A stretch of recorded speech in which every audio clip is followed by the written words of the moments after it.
There's a thing about this show that I don't think ever fully stops being strange, no matter how many times you watch it. A cartoon cat stands on a pavement, and the pavement is a photograph, an actual one. Real curb, real cracks in the concrete, real weeds coming up through the gaps, and then a blue cat drawn in, about 4 flat colours standing on top of it like that's a normal way to build a town. Nobody in Elmore ever mentions this, which I love. So that's roughly where we're going tonight. 4 hours or so on the Amazing World of Gumball, how it got made, who lives in that town, what the void actually is, why the show stopped in 2019, and how it managed to come back. I'll wander a bit. That's the plan, honestly. Nothing here builds to anything, so if you drift off in 20 minutes, you haven't missed a payoff. There isn't one. Each bit sits next to the other bits, and that's it. If you like this sort of thing, subscribing helps me keep making them, and that's the last I'll say about that. Right, let's start with a pitch that got rejected. So the story starts in an office in London, which already feels wrong, for a show set in a fictional bit of California, but that's genuinely where it comes from. Ben Bocquelet is French. Born and raised in a small town near Marseille, moved into animation, ended up in Britain, and spent a good stretch of his working life doing the sort of job that doesn't get documentaries made about it. Commercials, pitches, idents, character design for brands that wanted a mascot and then changed their minds. If you've never been anywhere near that industry, the short version is that you draw an enormous amount of things that nobody ever sees.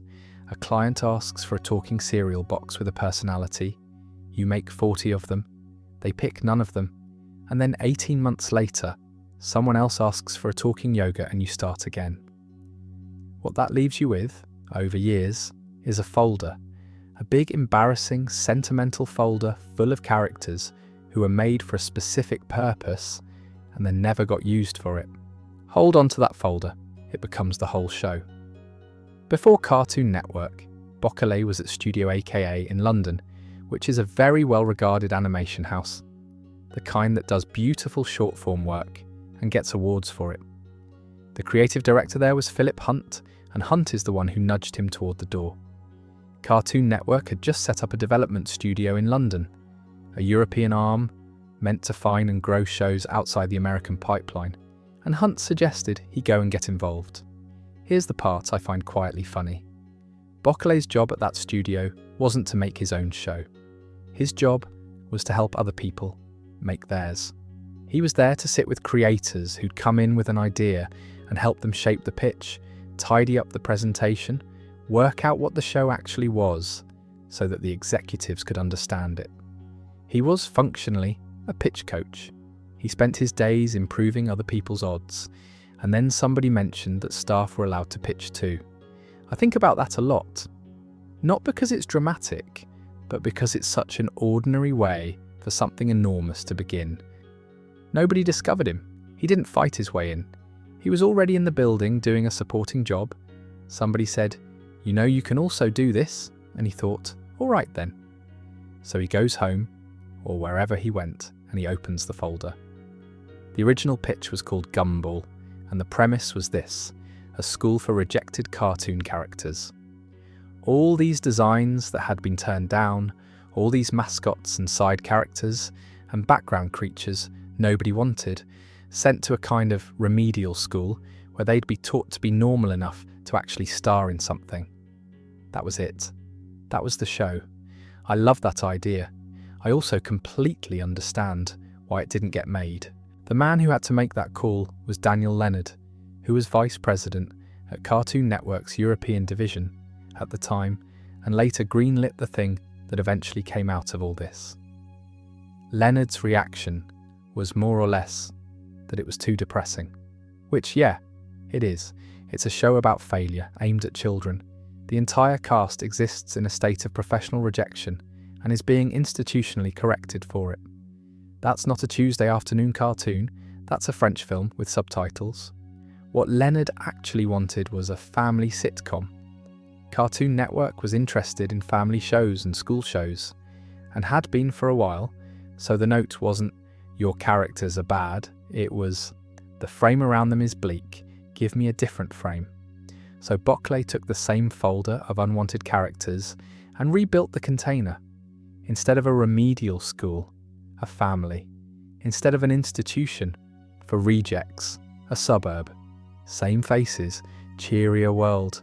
He kept the school, but it stopped being a punishment and started being just school, with the ordinary humiliations that come with that. The producers liked it. Leonard greenlit it. And that's the show.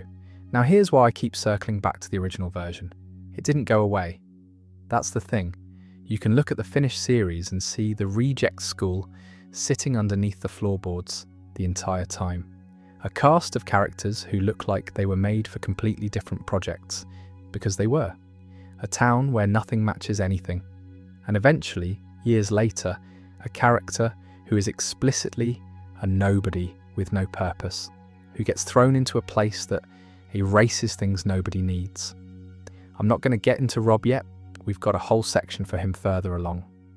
But the DNA is right there in the pitch that got turned down in about 2007. The show didn't delete its sad premise. It buried it and let it grow. Let's talk about the folder itself, because the specifics are genuinely wild.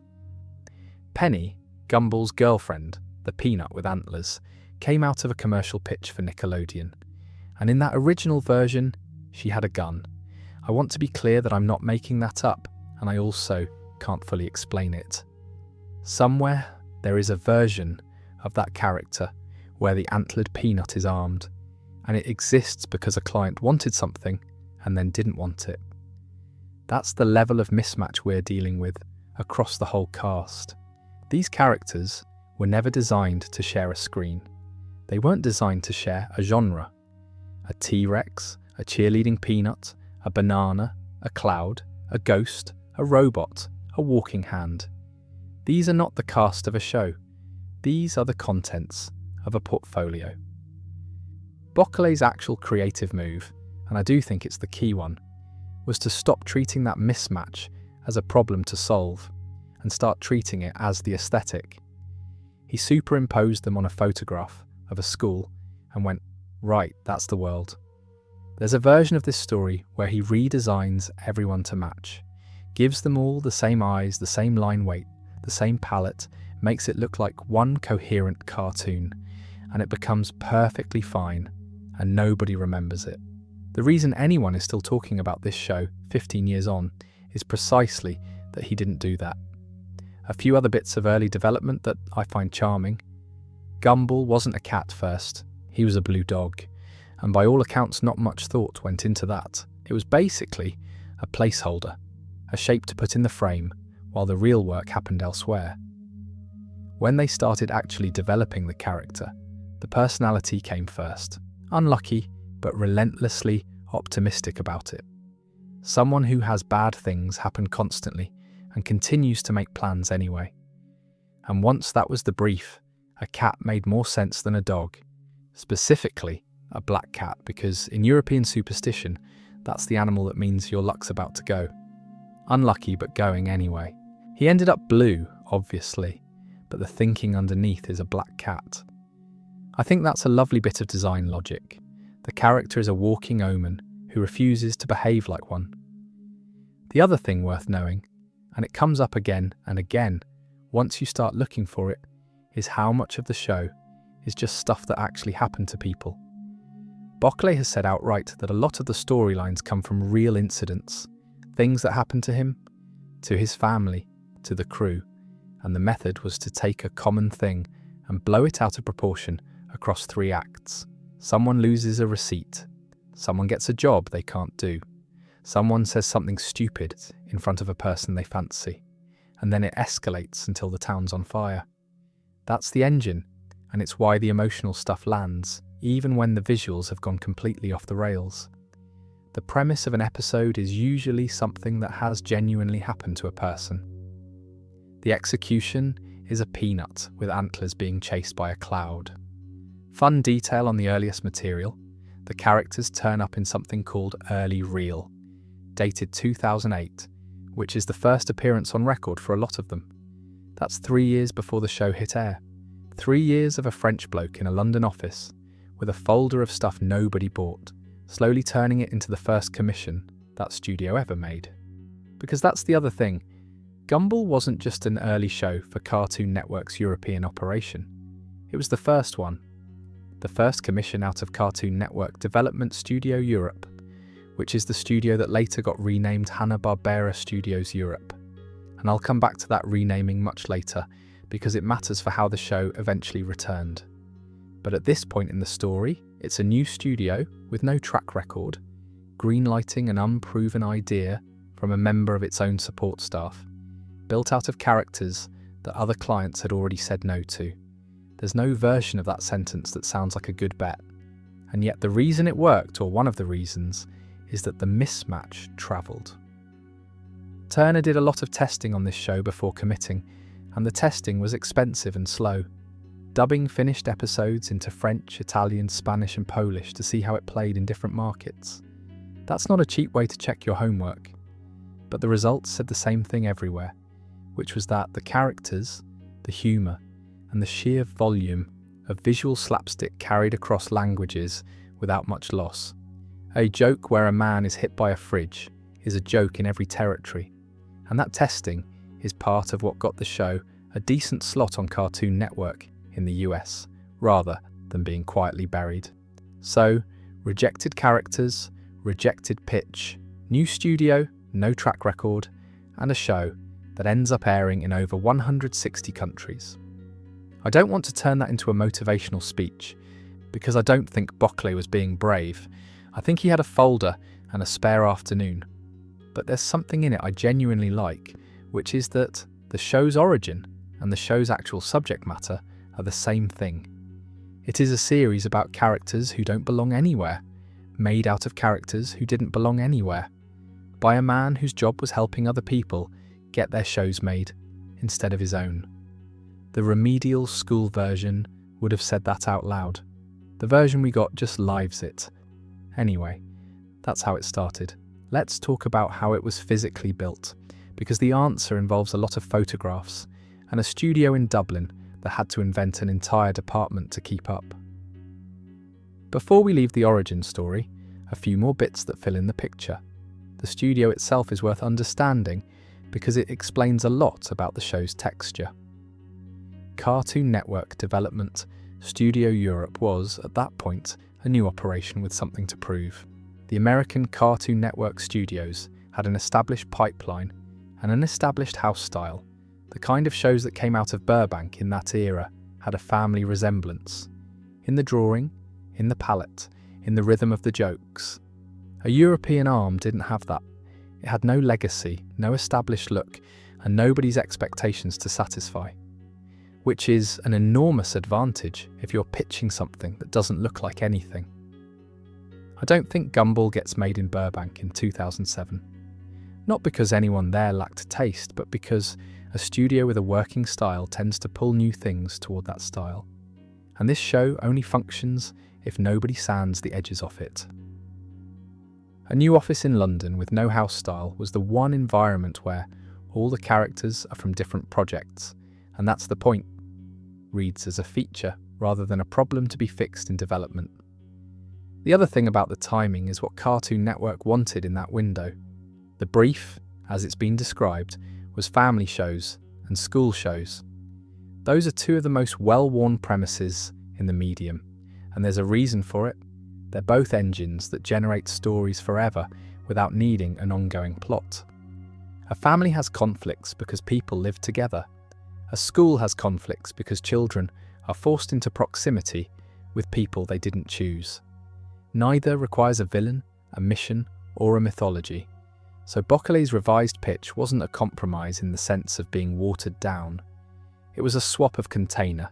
Same contents, sturdier box. And here's something I think is genuinely underrated about that swap. The family sitcom framing is what let the show get away with everything it later did. Because the baseline is so conventional, mum, dad, kids, house, school, the audience relaxes into a known shape. And once you're relaxed into a known shape, the show can do absolutely anything to it. If Elmore had been presented as a strange place from episode 1, with a mystery, and a law drip, every weird thing would just be more weirdness. Instead, the weirdness sits inside a structure so familiar you can predict the act breaks, and the contrast is where the comedy comes from. You need the sofa to be a normal sofa for the thing behind it to be frightening.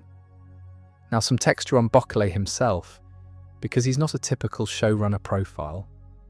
He wasn't a career storyboard artist who worked his way up through other people's cartoons, which is the standard route. He came from the commercial and short-form world, where the job is to communicate a whole idea in 30 seconds and then never think about it again. That's a very different set of instincts. It teaches density. It teaches you that you have almost no time, and every single frame has to be doing work. You can see that all over Gumball. The joke rate is absurd. There are gags in the background of gags. There are visual jokes that only exist for 4 frames. The episodes run 11 minutes and are packed to a degree that genuinely rewards rewatching, because you physically cannot catch everything on a first pass. That's an advertising instinct applied to television, and it's rarer than you'd think. The other thing that comes from that background is the willingness to change, technique per shot. In commercials, you use whatever gets the idea across. Stop motion this week, 3D next week, live action after that, because you're not building a consistent world, you're solving a brief. Most series creators come up inside one style and stay there. Bockeley came up inside all of them and never developed the habit of picking one. Let me say something about the name too, since people ask. Gumball. It's a good name for the character because it does 2 jobs at once. It sounds like a nickname a child would actually have. Slightly silly, slightly affectionate. And it's an object, a small round sweet from a machine, cheap, colourful, mass-produced, dispensed at random. That's not a bad description of a character assembled from a folder of commercial leftovers. I have no evidence anybody intended that. I just enjoy it. And the title. The Amazing World of Gumball is doing something quite specific with the word amazing, which reads as straightforwardly cheerful and turns over the course of the series into something with a bit of an edge to it. By the time you know what Elmore actually is, Amazing World has picked up an extra meaning. The world is amazing in the sense of being remarkable. It's also amazing in the sense of not being real. Again, possibly accidental, possibly not. The show is deliberate enough elsewhere that I'd give it the benefit of the doubt. One last thing on the pre-production era, and it's about the material dated 2008. 3 years passed between those earliest reels and the show reaching air in May 2011. That's a completely normal development timeline, and it sounds like nothing when you say it quickly, but 3 years is a long time to keep a project alive inside a company.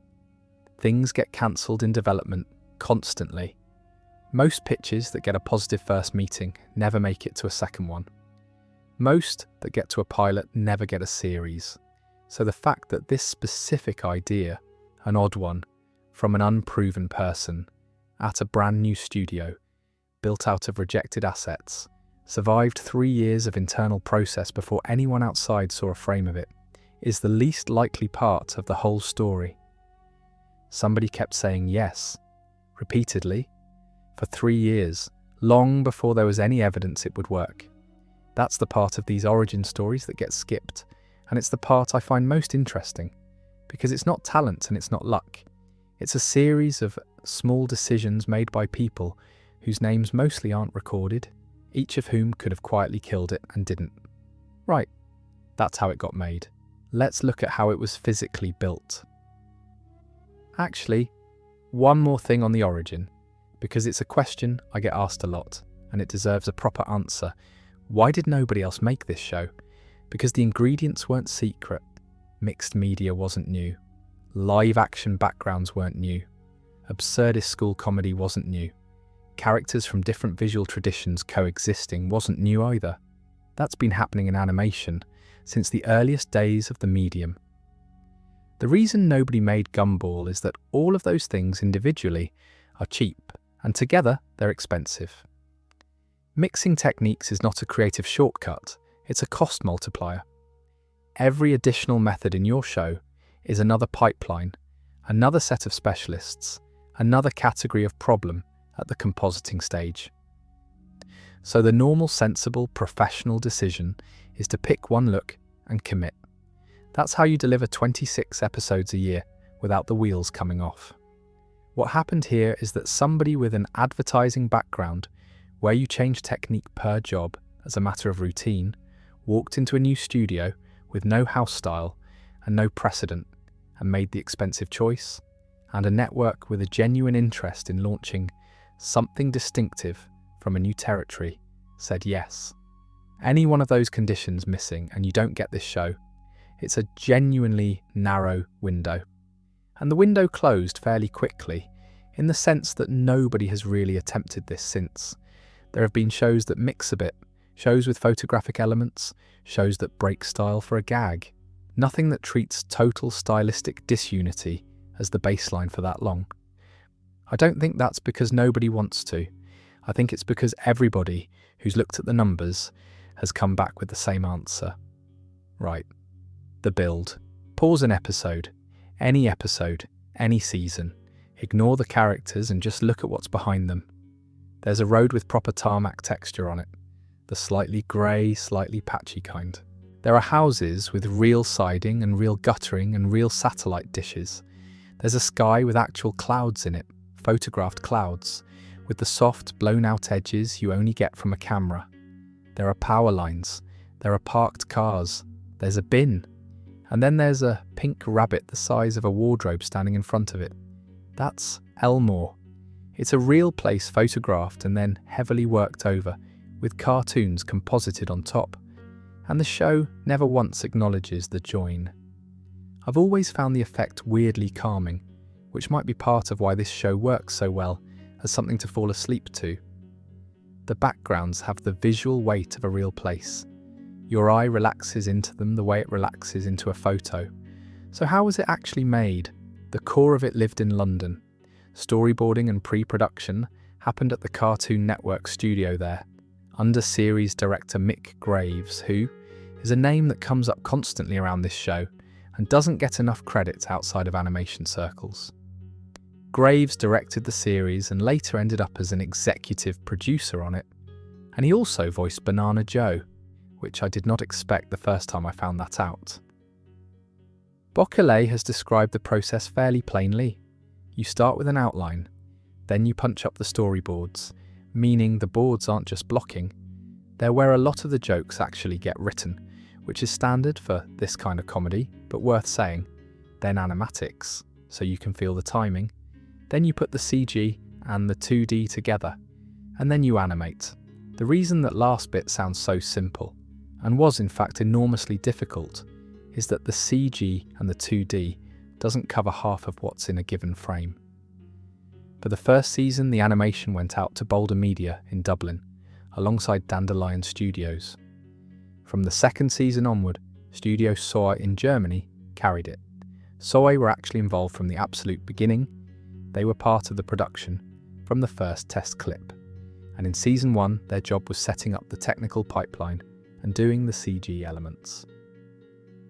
From season 2, they also picked up the 2D in-betweening, the rendering and the compositing.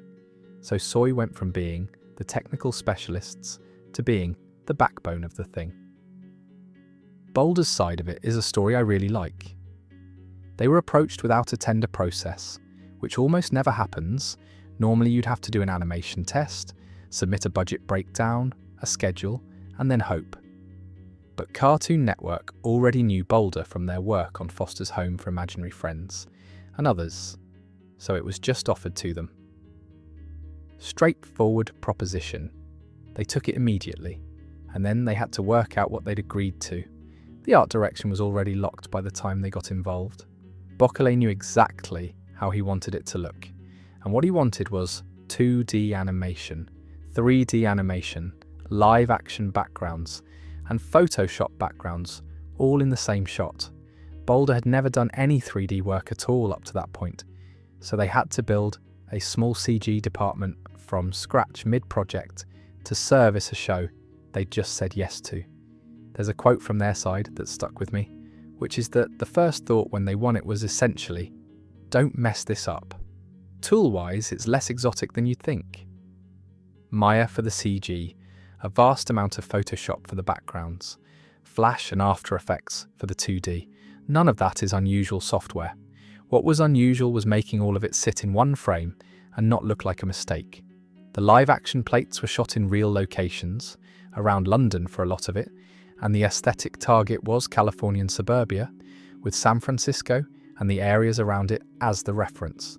So you're looking at English streets, an English light doing an impression of Northern California, then heavily photoshopped until they hit the register the show wanted.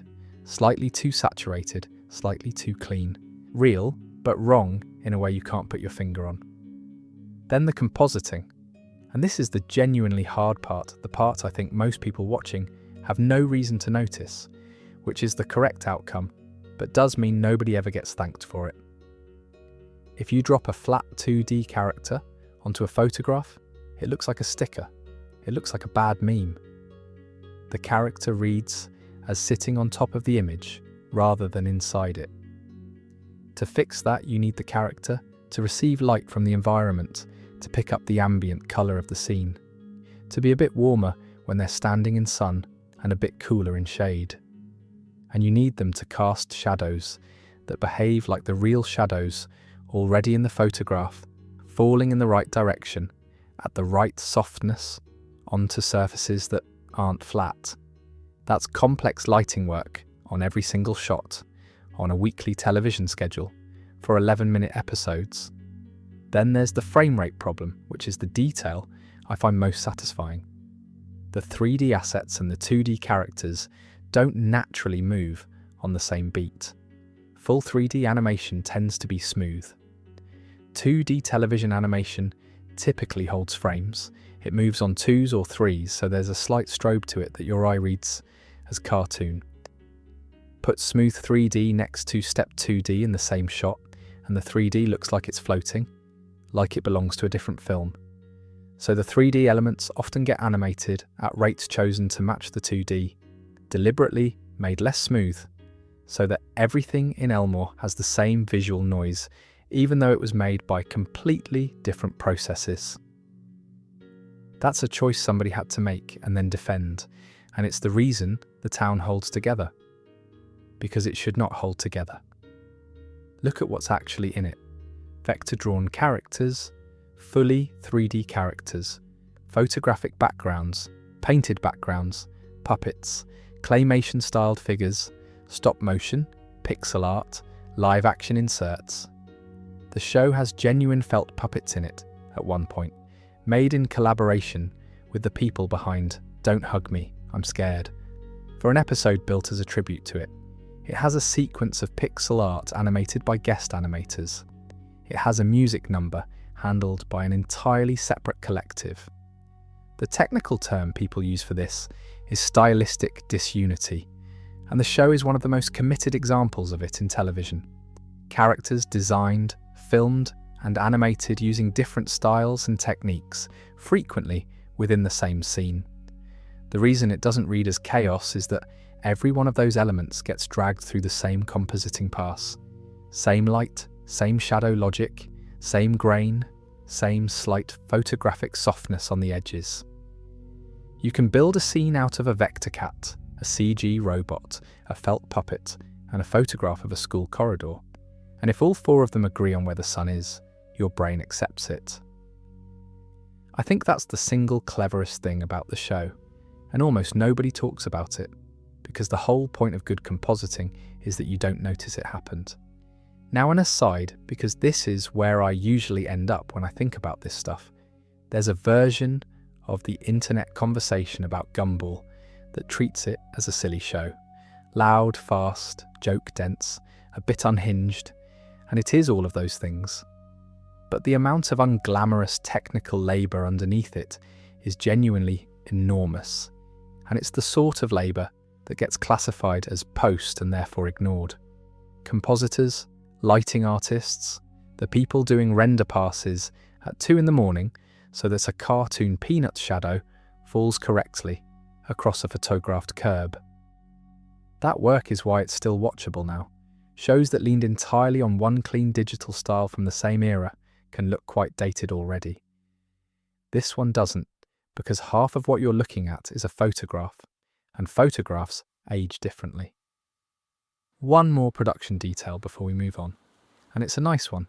The show's original theme and score came from Ben Lockett, who composed for the entire original run. The music does a specific job that's easy to miss. It's the other thing holding the mismatch together. When a scene jumps from a vector cat to a stop-motion character to a live-action plate, the score doesn't jump with it. It stays in one voice.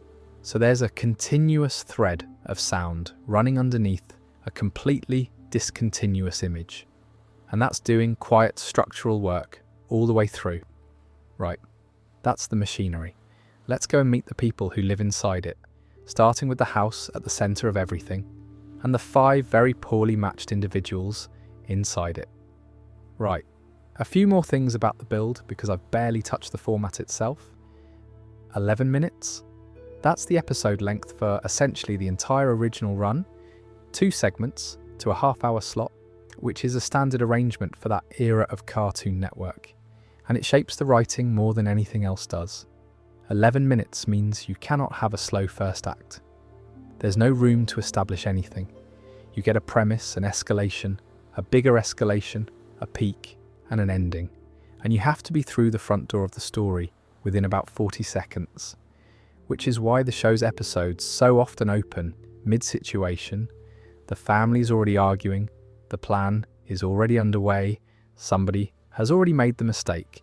It also means every episode has to be a complete idea, not a chapter, not a piece of a season, a whole thing, start to finish. That discipline is why the show holds up so well as background viewing. You can drop in anywhere. Storyboards next. The line I quoted earlier about punching up the boards deserves a bit more attention because it describes a specific way of making cartoons that not everyone uses. There are broadly 2 models. In one, you write a full script first and the boards illustrate it. In the other, you work from an outline, and the storyboard artists effectively write the episode as they draw it, finding the jokes in the drawing. Most of the great American comedy cartoons of the last 20 years came out of the second model.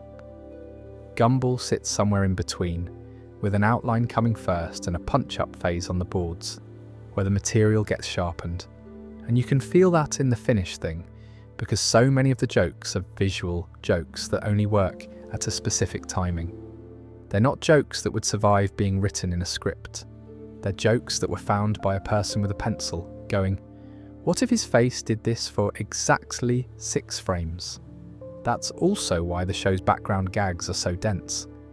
If your jokes are being generated at the drawing stage, they turn up everywhere, including in parts of the frame nobody's looking at. Now the wrongness. I want to talk about the deliberate wrongness because it's the thing that makes the aesthetic work, and it's easy to mistake for sloppiness. Elmore's photographic backgrounds are not naturalistic. They've been pushed. The colours are a bit too saturated, the contrast a bit too clean, the light a bit too even. Real photographs of real suburbs are mostly grey and slightly disappointing. These aren't. They've been photoshopped into a heightened version of themselves, the way a place looks in your memory rather than the way it looked at the time. And that's exactly the right register for a show about childhood because childhood memory does that automatically. The house you grew up in was probably smaller and vaguer than the one in your head. There's also a specific uncanniness to the fact that Elmore is empty. Look at the backgrounds. They're photographs of streets and buildings, and there are no people in them, because all the people are drawn on afterwards. So the underlying town is deserted. Every plate is a picture of somewhere nobody lives. I don't think that's meant to be creepy, but it is a little bit creepy once you've noticed it, and I've never been able to unnotice it. The props are worth a mention too. A lot of the objects in Elmore are photographic, food, furniture, cars, packaging, which means characters are constantly interacting with photographs of real things. A drawn cat picking up a photographed sandwich. That interaction is one of the hardest things in the whole pipeline to sell, because a photograph doesn't deform. A drawn hand closing around a real object has to fake the contact entirely. Watch for it next time. Most of the time, it's invisible. Occasionally, the show lets it be slightly wrong on purpose, for a joke, and the fact that it can do that at all tells you how much control they had. Then there's sound, which I mentioned briefly and want to expand on. Sound design is doing an enormous amount of unifying work in this show, more than most people register. When you've got a felt puppet, a vector cat, a 3D robot, and a pixel art spider in the same scene, the images are telling your brain that these things are from 4 different productions. The sound is telling your brain they're in the same room, same acoustic space, same reverb, same background ambience, traffic, birds, the low hum of a suburb. Get that wrong, and the whole illusion falls apart. Get it right, and nobody thinks about it, which is the job. And the music sits on top of that, doing the emotional continuity.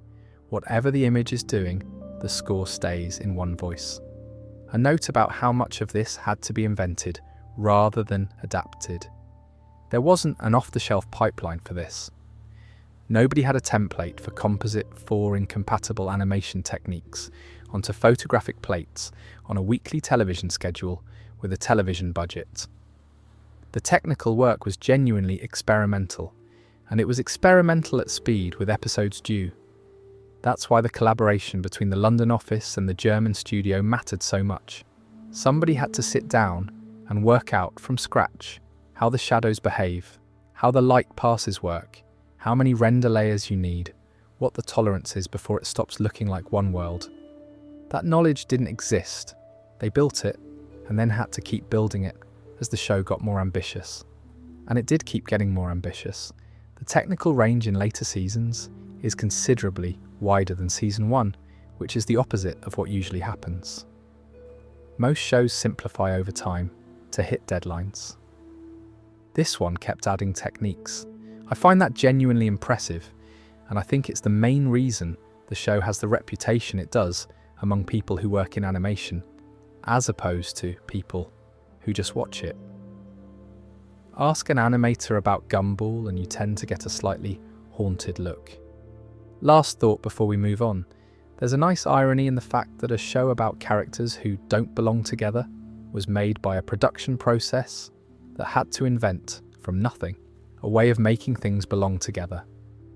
The whole technical achievement of Gumball is the manufacture of coherence, out of parts that had no business cohering, which is also, if you want to be sentimental about it, a description of a family. Speaking of which, actually, hang on, one more thing on the technical side, because I glossed over the title sequence, and it deserves a mention. The opening titles are a very efficient piece of work. They introduce the family, the town, and the aesthetic in a short burst, and they establish the visual contract immediately. Photographs plus cartoons, no explanation offered. If you've never seen the show, and you watch the intro, you know exactly what you're getting into within about 15 seconds. And you've also been told, without words, not to ask questions about the join. The theme itself is short, hooky, and slightly odd, which is exactly right. And the fact that the same theme survived across the entire original run in a show that replaced its cast repeatedly gave the series an anchor. Whatever else changed, that started every episode. The other thing I want to note is the show's use of location as a joke. Because the backgrounds are real, the show can put a completely absurd event in a completely mundane setting and let the setting do half the work. A ridiculous thing happening in a photographed car park is much funnier than the same thing happening in a drawn one, because the car park is vouching for it. It looks like something that occurred. That's a comedy resource most cartoons don't have. When the whole world is drawn, everything has the same level of reality. So escalation has to come from the event alone. Here the environment stays stubbornly, boringly real no matter what's happening in front of it, and that gap is a permanent free joke. There's a related effect with scale. A photographed street has correct real-world proportions. The doors are door-sized, the cars are car-sized, so when something enormous turns up in the frame, you have an accurate reference for how enormous it is. Cartoon scale is usually elastic. Here it's measured against a photograph. And one final production note, which is about consistency of place. Elmore has a geography that holds. The same streets recur, the same shop fronts, the school looks the same from the same angles. That's a discipline thing. Somebody maintained a library of plates and locations across the whole production. And it's a large part of why the town feels like a place rather than a series of sets. You can't fake that. You either keep the reference material organised or you don't. And this production did. Speaking of which, the house is fairly ordinary. 2 stories, drive at the front, a bit of lawn, garage nobody parks in properly. You've seen 1,000 versions of it, in 1,000 cartoons, and that's deliberate. The Watterson house is the most normal thing in the show, which is what makes it work as a base. Inside it, there are 5 people, and not one of them is the correct animal. Let's do them properly. Gumball Watterson, 12 years old, blue cat, attends Elmore Junior High in Miss Simeon's class, and his full name is Gumball Christopher Watterson.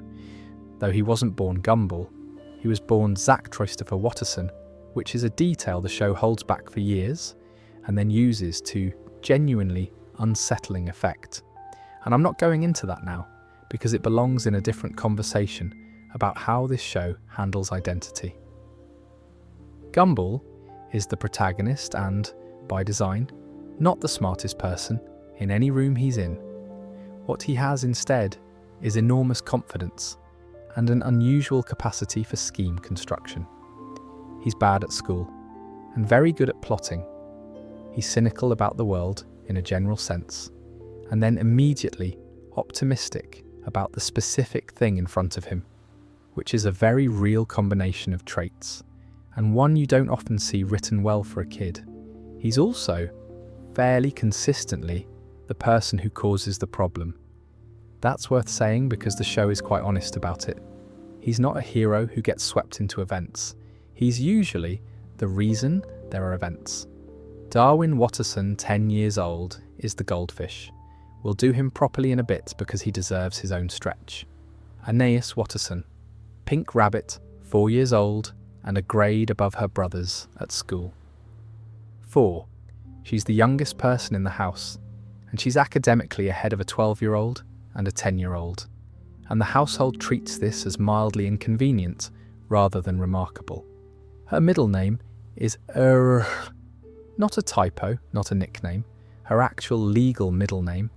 And the reason is that Richard was asked for one on the spot and didn't have anything ready. So he made the noise a person makes when they don't have anything ready and somebody wrote it down. That gets confirmed in one of the Gumball Chronicles specials, and it might be my favourite piece of trivia in the entire franchise. Somewhere in Elmore there is a birth certificate with a load of arse on it. What I like about Anais is that the show doesn't let her be purely competent. She's the smartest Watterson, and she's also 4, and it keeps both of those facts live at the same time. She'll dismantle an adult's argument with actual logic, and then have a complete meltdown about a toy. She's socially disastrous, she struggles enormously to make friends, and when she does try, she comes on so strong that she drives people off. There's an episode where she throws a party and is genuinely shocked when nobody comes, and then works out loud, mid-sentence, that she never invited anyone because she doesn't have anyone to invite. That's a rough joke. It's also a very good one. Nicole Watterson, blue cat the mother, and the only person in the family holding a job. She works at the Rainbow Factory, and the show has a lot of fun with the fact that she is comprehensively overqualified for it and stuck there anyway. She is also, by a distance, the most physically dangerous character in the series. Not in a wacky strength way exactly, more that the show has established she has genuine martial capability underneath a very thin lid, and when the lid comes off, buildings suffer. Voiced across the entire run by Teresa Gallagher, who also voices Penny, and a chunk of the rest of the town. And honestly, the range on that performance is one of the least discussed things about the show. Richard Watterson, Pink Rabbit the father, unemployed for essentially the entire original series, voiced throughout by Dan Russell. Richard is a large, man-shaped absence of responsibility and the show's most reliable engine for chaos. He eats constantly, he panics elaborately, he has no practical skills and total confidence. And then every so often the show stops and treats his situation as an actual wound rather than a joke, and it's startling every time. Right, so there's your household. Cat mother, rabbit father, cat son, rabbit daughter, fish son. The genetics are not addressed. I want to be clear that this is never explained and never becomes a plot point. Gumball is a cat, Aeneas is a rabbit, their parents are one of each. And the show's position on this is that you already understand how it works. So why are you asking? Here's my actual read on why this family functions as well as it does. And it's not the animals, it's that the competence is distributed exactly wrong. In a standard family sitcom, you get a competent parent, a less competent parent, and children who are children. The comedy comes from the gap between the parents. Gumball takes that structure and slides everything one position out of place. The 4-year-old is the adult. She has the judgment, the planning, the risk assessment. The father is the child. Not metaphorically, functionally. He wants snacks, he needs supervision, he cannot be trusted with money. The mother is the only load-bearing adult, and she is visibly one bad afternoon from collapse at all times. And the 2 boys in the middle are neither in charge nor being looked after, so they just sort of operate freely, which is how most of the plots start. Every episode is that structure being stress-tested. The other thing that makes it hold is that they genuinely like each other. There's a strain of family sitcom, particularly in that era, that runs on contempt. Everyone insults each other, nobody would choose to be in the room. Gumball doesn't do that. The Wattersons are a disaster, and they're a disaster together, on purpose, with a lot of affection. There's a line Gumball gets somewhere in the run about the family being an absolute dumpster fire, a bunch of walking natural disasters, and he means it as a compliment. And the joke is that Darwin has to check whether it was a compliment before agreeing. A couple of production notes on the family, since we're here. The characters date back further than the show. Gumball's first appearance on record is in something called Early Reel, from 2008, 3 years before broadcast, which tells you how long these designs were kicking around before anyone put them in a house together. And Gumball himself is widely described as a caricature of Bockley as a boy, which, once you know it, reframes a lot. The specific texture of the humiliations in this show, the way schemes fail, the exact flavour of embarrassment, the particular experience of being confidently wrong in front of people, that reads as remembered rather than invented.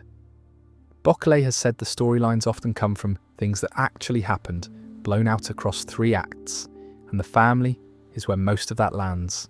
Someone lost a receipt once.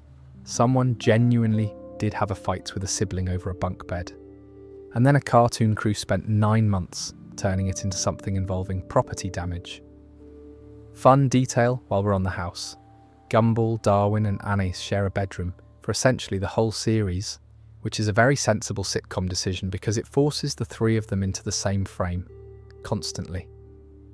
Early on though, in one of the very first episodes, Aeneas has her own separate room. Just once, then never again. That's the kind of early installment wobble that happens when a show hasn't decided what it is yet, and I find those little inconsistencies genuinely endearing rather than annoying. Somebody drew a room, then somebody else worked out the show functions better if they're all crammed in together, and they were right. There's also a family pet at one point, an evil turtle. It is exactly what it sounds like, and the show actually does elaborate on the evil turtle. The wider family tree gets filled in gradually across the run, grandparents on both sides, with different flavours of dysfunction attached to each, and I'll come back to all of that when we do Nicole and Richard properly. because their backstories are where this show quietly stops being a comedy for a few minutes at a time. But before that, let's talk about the fish. A bit more on the household since we're in the house. The bedroom the three of them share is one of the most used sets in the series, and it's designed like a proper compromise. Bunk beds for the boys, Anais's space carved out of the corner, everyone's stuff in everyone's way. It's the sort of room that makes privacy impossible, which is exactly what you want structurally. Three characters who cannot avoid each other, in a small space, at all hours. Every good sitcom needs a room like that. The kitchen table does the same job for the adults. Gumball's actual psychology is worth a bit more time, because the show did something unusual with it that I don't think many people clocked. At various points, the series has split him into components, separate manifestations of parts of his personality, his fear, his ego, his optimism, his anxiety, his sense of humour, appearing as distinct entities with their own voices. And crucially, those are voiced by the same performer, doing different registers, which is a small piece of casting that makes the conceit land properly. It's not a committee, it's one boy arguing with himself. The reason I like that so much is that it takes a fairly standard cartoon device, the personified inner voice, and refuses to make it neat. There's no wise one, and no foolish one. His fear is sometimes correct. His ego is, occasionally, the thing that saves him. His optimism is frequently a liability. That's a more honest model of a person than most children's television will attempt. And then there's Zachariah, which is where this gets properly strange, and where I'm going to be deliberately vague. Gumball was born Zach, as I mentioned. What happens with that name across the series is not a throwaway gag. It becomes a genuinely disturbing thread involving who Gumball would have been under different circumstances, and the show plays it as horror. Not comedy horror, actual unpleasant, what is happening horror in the middle of a series about a talking banana. I'm not going to spoil the mechanics of it, but if you've only watched the early seasons and you have the impression this is a light show, that's the thread that will disabuse you. Anais next, because I want to add something. The reason her 4-year-old genius works as a joke and not just as a gimmick is that the show is very clear about what it costs her. She's ahead of everybody, academically, and behind everybody socially, and those two things aren't unrelated. She was pushed forward through school, so she's surrounded by children 2 and 3 years older who have no interest in her, and she has never been in a room with a peer. Her clinginess isn't a character flaw the show mocks. It's the predictable output of a small child with nobody her own age to practice on. When she does get something like a friendship, it goes badly because she's had no rehearsal, and she's ferociously loyal to her brothers, who are frequently awful to her because they're what she's got. I'd argue she's the second saddest character in the show, and I'll tell you who I think the saddest is later, though you can probably guess. Right, the pet, the evil turtle. It's a turtle. It is evil. The show has elaborated on the evil turtle in episodes like The Puppy and The Nest, and I have decided I don't want it to. There is a household in Elmore where a fish became a son and a turtle remained a menace, and no one has ever explained the criteria. A few smaller domestic details I enjoy. The car. The Wattersons car is a battered old thing that has been destroyed an implausible number of times and is always fine. It's also the setting for a surprising amount of the show's best material, because 5 people trapped in a moving box is a proper comedy engine, and always has been. The neighbours. The Robinsons live next door, and Mr. Robinson's loathing of Gumball is one of the longest running relationships in the series. He is a genuinely unpleasant man, and the show's affection for him is total. He gets episodes, he gets a backstory, he gets, at one point, a musical number. The finances. The Wattersons are skint, not comically poor in the way sitcom families usually are, where they complain about money and then have a nice house, properly under pressure, one income, no savings, with episodes built around genuine financial panic. There's material in this show about being unable to afford things that is more honest than anything I'd expect from a network cartoon. Now, the thing I actually want to close this section on, there's an argument that the Wattersons are a bad family. They lie, they scheme, they wreck property, they neglect each other in small ways constantly, and the adults are variously absent and volatile.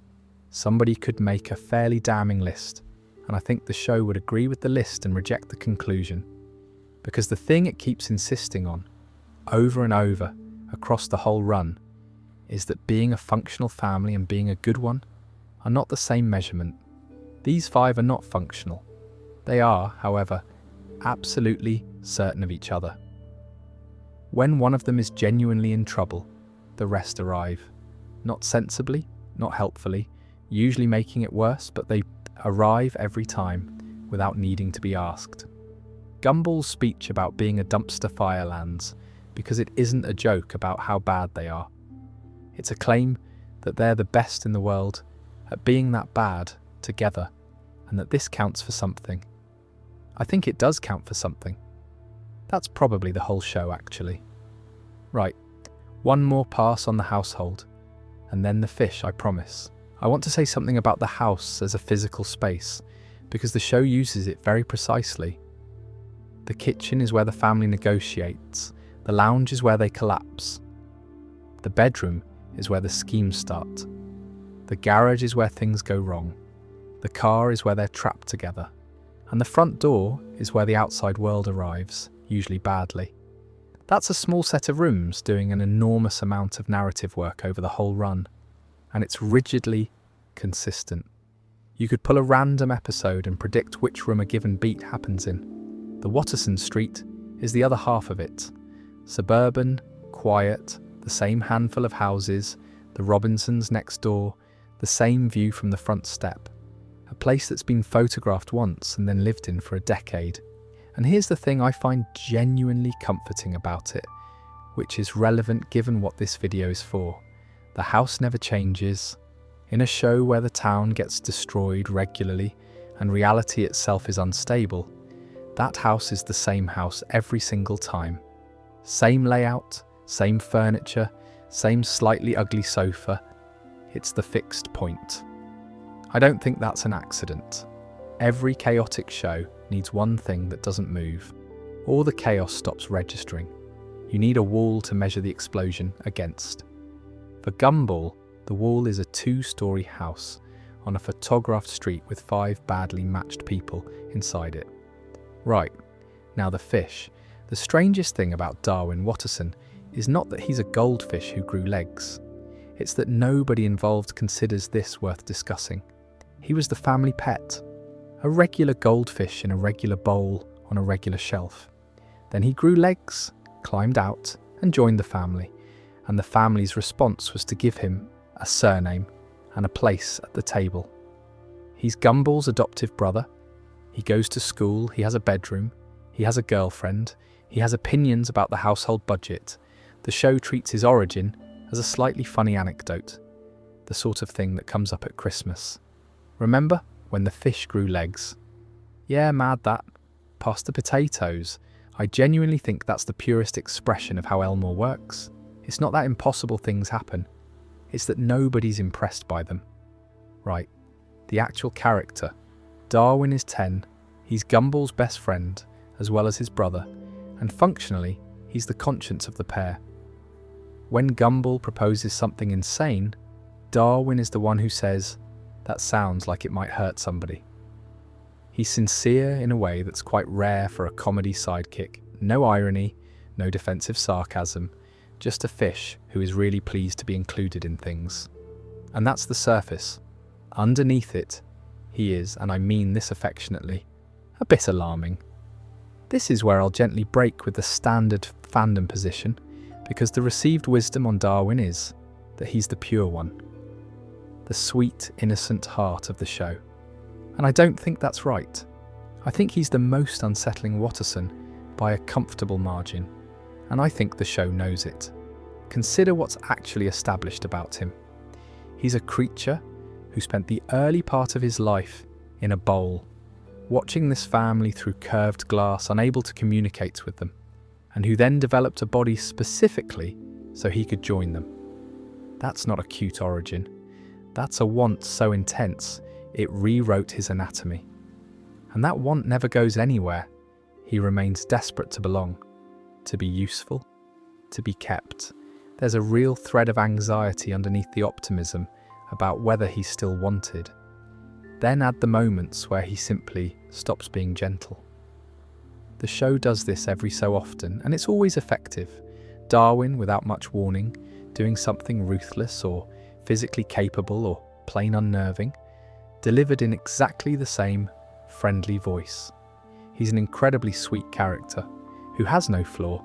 Gumball's chaos has limits because Gumball is cowardly. Darwin isn't cowardly. Darwin will do the thing. That combination, total sincerity, no self-preservation instinct, an underlying terror of being unwanted, is a lot more interesting than the nice one. And I'd argue it's why he survives being the sidekick for well over 200 episodes without going stale. He also gets some of the best material about the relationship between the two of them.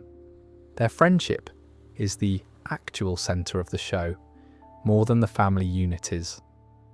Gumball and Darwin operate as a single unit in the same shot, finishing each other's plans. The show has occasionally pulled that apart just to look at the wreckage, and those episodes hit harder than they've any right to. Now the voices, because Darwin has had rather a lot of them. Kwesi Boki first, through the early seasons, then Terrell Ransom Jr., then Doniel T. Hansley Jr., then Christian J. Simon, who carried the character through the back half of the original run and stayed with him for the mini-series afterwards. And then, in the revival, Hero Hunter. That's 5 performers for 1 goldfish. There's a whole section coming on why that kept happening. The short version is puberty, and it applied to everyone, so I won't unpack it here. What I'll say is that Darwin's voice changing over the run does something a bit unexpected, which is that it makes the character feel like he's actually growing up in a show that otherwise mostly refuses to let anyone age. Darwin also got his own mini-series, which is worth knowing about because a lot of people who watched the main show never saw it. Darwin's yearbook arrived in 2019 and 2020, after the original series had finished, and the framing is exactly what the title says. Darwin is putting together the school yearbook, going round the cast collecting material. It's structured as a set of shorts hung off that premise, and it functions as a sort of guided tour of Elmore Junior High through the most affectionate eyes available. Using Darwin as the framing device for that is a smart call. He's the character who likes everybody. Send Gumball round the school to collect memories and you get a comedy about grudges. Send Darwin and you get a genuine portrait of the place, because he'll find something nice to say about the horrible ones. There's a bittersweet edge to it in hindsight, since it arrived after the main show had already stopped, and a yearbook is by definition a thing you make at the end. I don't think that was accidental. A couple of smaller Darwin details I like. He has a girlfriend, Carrie, who is a ghost. That relationship gets more development than most cartoon romances get, including an episode built around Gumball trying to break them up on the grounds that an undead girlfriend is unsuitable, which is a very Gumball position to take, and a very wrong one. He's a vegetarian at points, which is an odd thing for a fish to have to be specific about, and his relationship with the concept of being a pet never fully resolves. There are moments across the series where the family accidentally treats him as an animal again, or where he refers to himself in those terms, and the show lets that sit awkwardly, rather than resolving it with a hug. Small thing, but it's the kind of texture that makes a joke character into an actual one. Anyway, that's the fish. I'd like the record to show that I'm very fond of him, and also that I wouldn't want to be alone in a room with him. let's go and do the parents, because Nicole and Richard are where this show occasionally stops being funny on purpose. A bit more on Darwin, because there's a mechanical question I skipped and it's a good one. How did he grow legs? The show's answer across various tellings is essentially, he wanted to. There's no radiation, no potion, no scientist. He was a pet in a bowl watching a family he desperately wanted to be part of, and he developed the equipment to join them, which is, if you sit with it, a body horror premise delivered as a heartwarming one. A creature's desire physically restructuring the creature. The show has occasionally acknowledged this. There are moments where Darwin's biology is treated as genuinely strange, where the family remembers he's a fish, and everyone gets briefly uncomfortable, and then it moves on, because Elmore doesn't dwell. He's also, and this is the bit I find funny, still a fish in all the ways that are inconvenient. He needs water, he's vulnerable in ways the others aren't. The show has built entire plots on the fact that a member of this family is technically an aquatic animal walking around a suburb. Now, some of the Darwin material I think is genuinely excellent. There's a strand of episodes about him being taken for granted, because he's the agreeable one, the one who says yes, the one who goes along with it. The family occasionally stops noticing him. And when the show pulls that thread, it doesn't produce a tantrum. It produces something quieter and worse. Darwin very politely trying to work out whether he's a member of the family or a possession. That question never gets a permanent answer, and it shouldn't. There's also the running business of him being the one who tells Gumball no. It's a two-hander dynamic that works, because the refusal is never moralizing. Darwin isn't the sensible one, lecturing the reckless one. He's a co-conspirator who occasionally has a bad feeling about it, gets overruled, and comes along anyway. That's realistic to how friendships actually work at that age. The voice of reason is not a separate authority. It's just whichever of you happens to be slightly less carried away in the moment, and it swaps. On Darwin's yearbook, since I mentioned it, it's a set of shorts rather than full episodes, and the structure lets it do something the main show couldn't, which is give short, concentrated attention to characters who normally get a line and a half. If your favourite character is somebody in the third row of the classroom, that's where they get a moment. It also has a valedictory quality that's hard to shake. The framing is a yearbook, which is a document you make when something is ending, and it arrived after the main series had ended. Whether that timing was planned or just how the schedule fell, watching it after the finale feels like being handed a photo album by somebody who's about to move away. And the final part of it contains the last recorded performance of Nicholas Cantu as Gumball, used as a pre-recorded clip. There's something quite affecting about a show closing out an era with an audio recording of a boy whose voice had already changed. A couple of loose Darwin facts to round this off.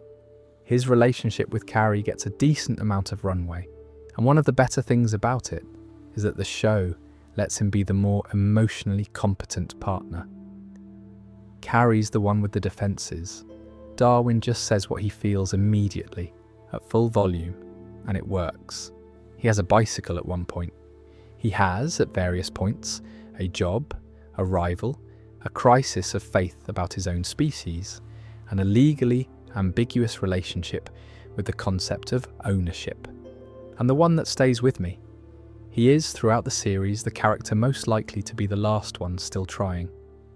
When a plan has collapsed, and everyone's gone home, and Gumball has admitted defeat, Darwin is still there, still going. Not because he's brave, because it hasn't occurred to him to stop. I said earlier that I find him a bit alarming, and I stand by that. But I'd also say that if I were in genuine trouble in that town, he's the one I'd want turning up. Right, the parents. One last Darwin thought, because it's the one I actually wanted to get to. The reason he's essential rather than optional. The reason this show couldn't be about Gumball alone is that Gumball needs somebody to explain himself to. That's the mechanical function. Gumball's schemes are elaborate. And elaborate schemes need to be described out loud, and describing them out loud requires a person who will listen and ask the obvious question. Darwin is that person. He is, in the most literal sense, the audience standing inside the show.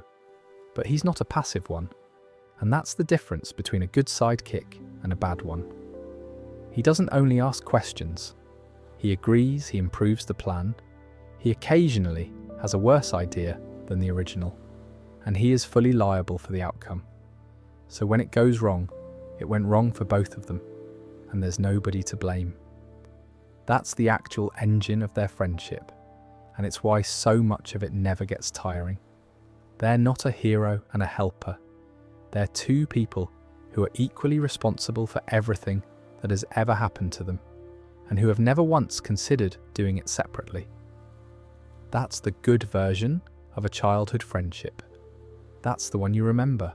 Right, the parents. Picture Nicole at work. The Rainbow Factory, a production line that manufactures rainbows, which is a lovely bit of Elmore logic. Of course rainbows are a product, of course there's a factory, of course somebody has to be on the line, and she's there in a grey office doing repetitive work for a company that doesn't deserve her, under a boss who is openly unpleasant, for money the family immediately spends. That image tells you most of what you need to know about her. Whatever she was going to be, this isn't it. Nicole Watterson, née Senecourt, and the maiden name matters because her family of origin is the whole explanation.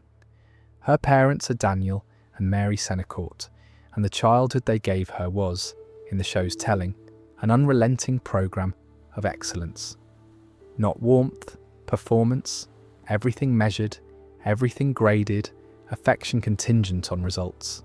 She was raised to be the best at things, and the cost of it is visible in every scene she's in as an adult. Two things come out of that upbringing, and they're both crucial. The first is her temper. It's used as a running gag, Nicole snapping, and the frame going dark and somebody's property being destroyed. But the origin of it isn't a gag at all. It's what happens when a person is taught that failure is unacceptable, and then has to live in a house where failure is the ambient condition. She's not angry that the milk got spilled. She's angry because she was trained to find spilled milk intolerable, and nobody ever untrained her. The second is her marriage, and this is where the show does something I genuinely admire. She met Richard when she was young. He is, on paper, everything her parents would have rejected. Unambitious, unserious, no plan, no prospects, no interest in acquiring any. And choosing him was the first thing she ever did that was hers. Not a grade, not an achievement, not a thing to be assessed. A person she picked because being near him felt like relief. That's the load-bearing beam under the entire family. Nicole isn't with Richard despite the fact that he's useless. She's with him partly because of what his uselessness gave her permission to be. Her parents cut her off over it. She chose anyway. And so every time the show plays Richard's incompetence for laughs, there's a second layer sitting underneath it that the show only occasionally lets you see. Right, Richard. Pink Rabbit, adult, unemployed for most of the original series, voiced by Dan Russell from beginning to end. One of only two performers who never got recast alongside Teresa Gallagher, which after 13-odd years of production is quite the record. Richard's comedy is mostly appetite and panic. He eats constantly, he responds to minor problems with total system failure, and he has an unshakable confidence in his own competence, which is contradicted by literally every action he takes. He's the best sort of sitcom dad because he isn't lazy exactly. He's enthusiastic. He'll throw himself into things. He'll just do them incredibly badly and then be surprised. His side of the family tree is its own mess. His father is Frankie Watterson, who is charming and unreliable and left, and whose return is not the warm reunion anyone hoped for. His mother is Joanna, universally called Jojo, who overcorrected for Frankie by smothering Richard so thoroughly that he never developed a single practical skill. And Jojo later remarries Louis, who is genuinely lovely and who Richard struggles with precisely because he's lovely. So Richard is what happens when a boy is protected from every consequence by a mother terrified of losing him. He isn't stupid because he was born stupid. He's stupid because nobody ever let him find anything out. The show puts a proper number on this at one point. There's material dealing with why Richard doesn't work, and the answer isn't he can't be bothered. It's a genuine, specific reason involving something that happened to him and a conclusion he drew from it as a boy and never revisited. When that lands, the whole running joke of the previous however many seasons reorganises itself behind you. You've been laughing at a man's unexamined childhood decision for years. I think that's the best trick this show pulls with its parents. It builds a joke, runs it for ages, and then shows you the joke's foundations and lets you decide what to do with that. There's also the episode where Richard has been living a second life as a woman named Samantha, who spends her days with a group of older ladies, and the boys become suspicious about his connection to her before working out that Richard and Samantha are the same person. It plays as farce, and it is farce, but the reason he's doing it is that Samantha has friends and a social life and a place to be, and Richard doesn't. That's a bloke inventing a whole other person because he's lonely in the afternoons. Fun detail, the Gumball Chronicles specials include an outing called Ancestor Act, which goes properly into the family lineage. And that's where the Anai's middle name business gets nailed down, among other things. If you like the genealogy layer of this show, that's where a lot of it lives. And it's the sort of thing that gets skipped because it aired after the main run, and lots of people never found it. Now, an observation, and then I'll move us on. There's a particular thing the show does with these two that I don't see much elsewhere in children's animation, which is that it treats the marriage as ongoing rather than settled. Most cartoon parents are furniture. They exist to have rules and be embarrassing. Nicole and Richard have a relationship that is actively being maintained. They irritate each other. They have to choose each other repeatedly. They have episodes where the thing between them is genuinely at risk, and the resolution isn't automatic, and they're clearly still into each other, which is handled with a level of comfort that some adults watching find slightly much. The competence imbalance I mentioned earlier is the surface of it. The substance is that these two people made a decision as teenagers that cost them both something, and they're still living inside that decision, and neither of them regrets it, even on the days it's plainly not working. Comparison that always comes to mind for me. It's a bit like how your mate's parents seemed baffling when you were young. This pairing of two people who appear to have nothing in common, and then you get older and realise they made a choice at 19 that the rest of their life grew out of. You just weren't there for the choice. Gumball shows you the choice. That's the difference. Right. Enough emotion. Let's go to school, where the animation gets properly deranged. A bit more on these two, because there's a lot in here. Nicole's job first. The Rainbow Factory is a proper joke about work. It's a place that manufactures something beautiful, on a production line, badly, for a company that doesn't care. Her boss is unpleasant in the specific low-grade way that real bad managers are, not evil, just petty and secure. And the show is extremely clear that she's overqualified. She's capable of far more than this. Everyone, including her, knows it. And she stays because the family needs the money. And there isn't a version of the week where she gets to go and do something else. That's a fairly bleak thing to put in a children's cartoon, and the show puts it in constantly. Every episode where Nicole is at work is quietly an episode about a person spending their finite life doing something beneath them so that other people can eat. There's an episode built around her having a day off and being completely unable to enjoy it, which I'd put among the most accurate depictions of burnout in animation. Her physical capability is the other running thread. When Nicole loses her temper, the show goes to a different visual register entirely. The animation sharpens, the palette shifts, and she stops being a cartoon mother and becomes something closer to a weapon. It's played for laughs, and it's also completely consistent with the backstory. She was trained relentlessly at everything as a child. Of course she can fight. Somebody made her practice. What's interesting is who she does and doesn't unleash it on. Never her kids. Regularly on property, occasionally on her husband's stupid ideas, and once or twice on people who deserve it in ways that are extremely satisfying to watch. Now Richard, and the deeper material. The show has an origin story for why Richard is the way he is, and I'll describe the shape of it without stepping on the specifics.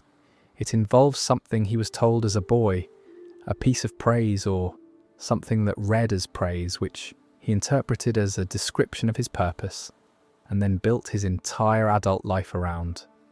He didn't drop out of ambition.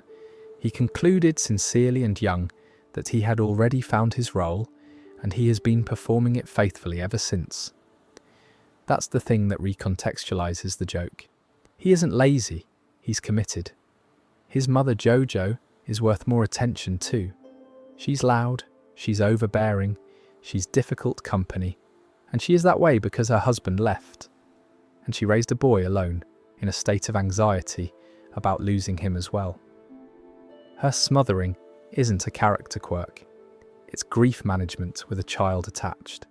And when she remarries Louis, who is genuinely nice, patient, funny, and good for her, Richard's reaction is not gratitude. He struggles enormously with it, because Louis is what Frankie should have been, and Richard's entire emotional architecture was built around the absence. The show does that repeatedly with the grandparents. It builds a joke character, runs them for a bit, and then shows you the mechanism. Frankie's return is the sharpest example. He's charming, genuinely effortlessly charming, the sort of man who lights up a room, and the family responds accordingly. And the episode's actual subject is that being charming and being reliable are unrelated properties, and that a child raised by someone charming and unreliable learns exactly the wrong lesson about what love looks like. On the Senecourt side, Daniel and Mary get less screen time, but a clearer function. They're the machine that made Nicole. Cold, exacting, results-driven, and this is the good bit, not villains. They think they did well by her. They think they gave her every advantage. In their view, they took a promising child and maximised her, and they cannot understand why she's angry about it. I've met versions of that. It's a very specific parental failure mode, and the show renders it accurately. Now, the marriage. Something I didn't say earlier. The show is unusually comfortable with the fact that these two fancy each other. Not in a coy sitcom way, where it's implied and then dropped. Openly, repeatedly, to a degree that makes their children visibly uncomfortable, which is, of course, the joke. But the joke only works because it's true. That matters more than it sounds. Cartoon parents are usually functionally sexless, a management partnership with a shared mortgage. Nicole and Richard have an actual relationship with attraction in it, and it's one of the reasons their arguments have weight. There's something at stake in them.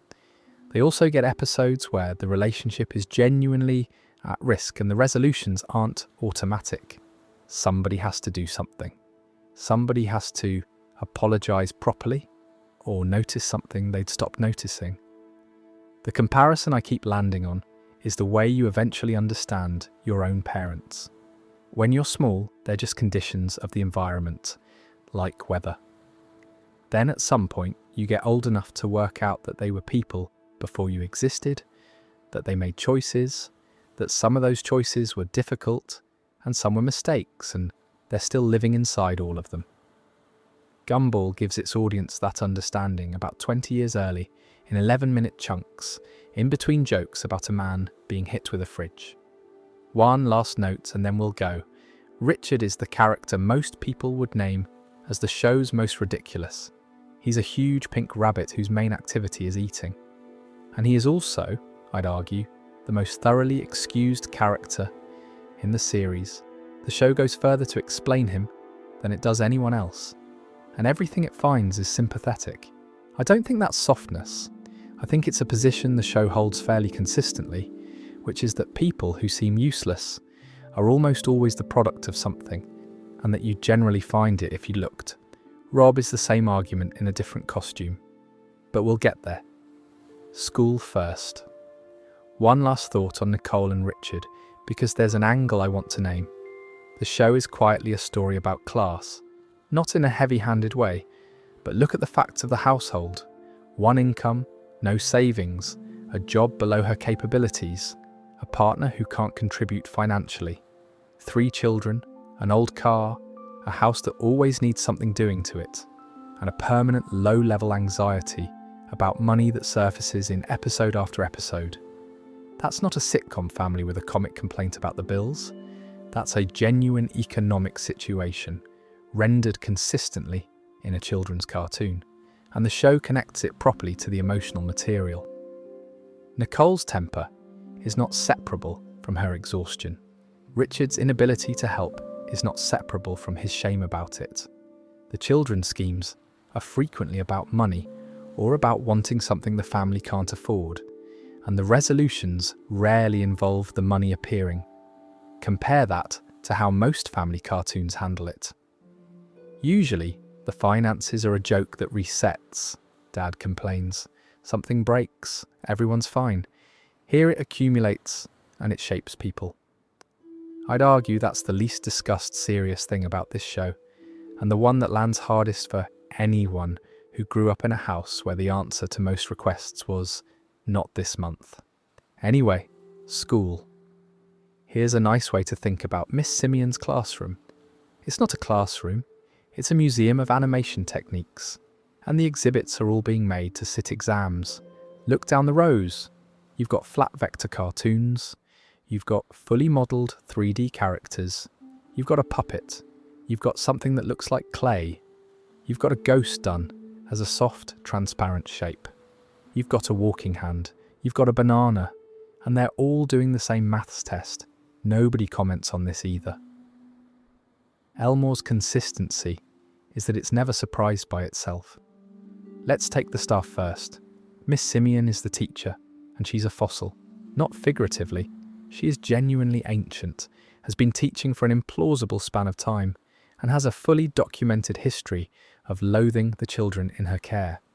Her contempt for Gumball specifically is one of the show's most reliable engines. What I appreciate is that the show doesn't soften her over the run. She stays vile. She has a whole romantic subplot with the principal and remains vile throughout it, and I respect that enormously.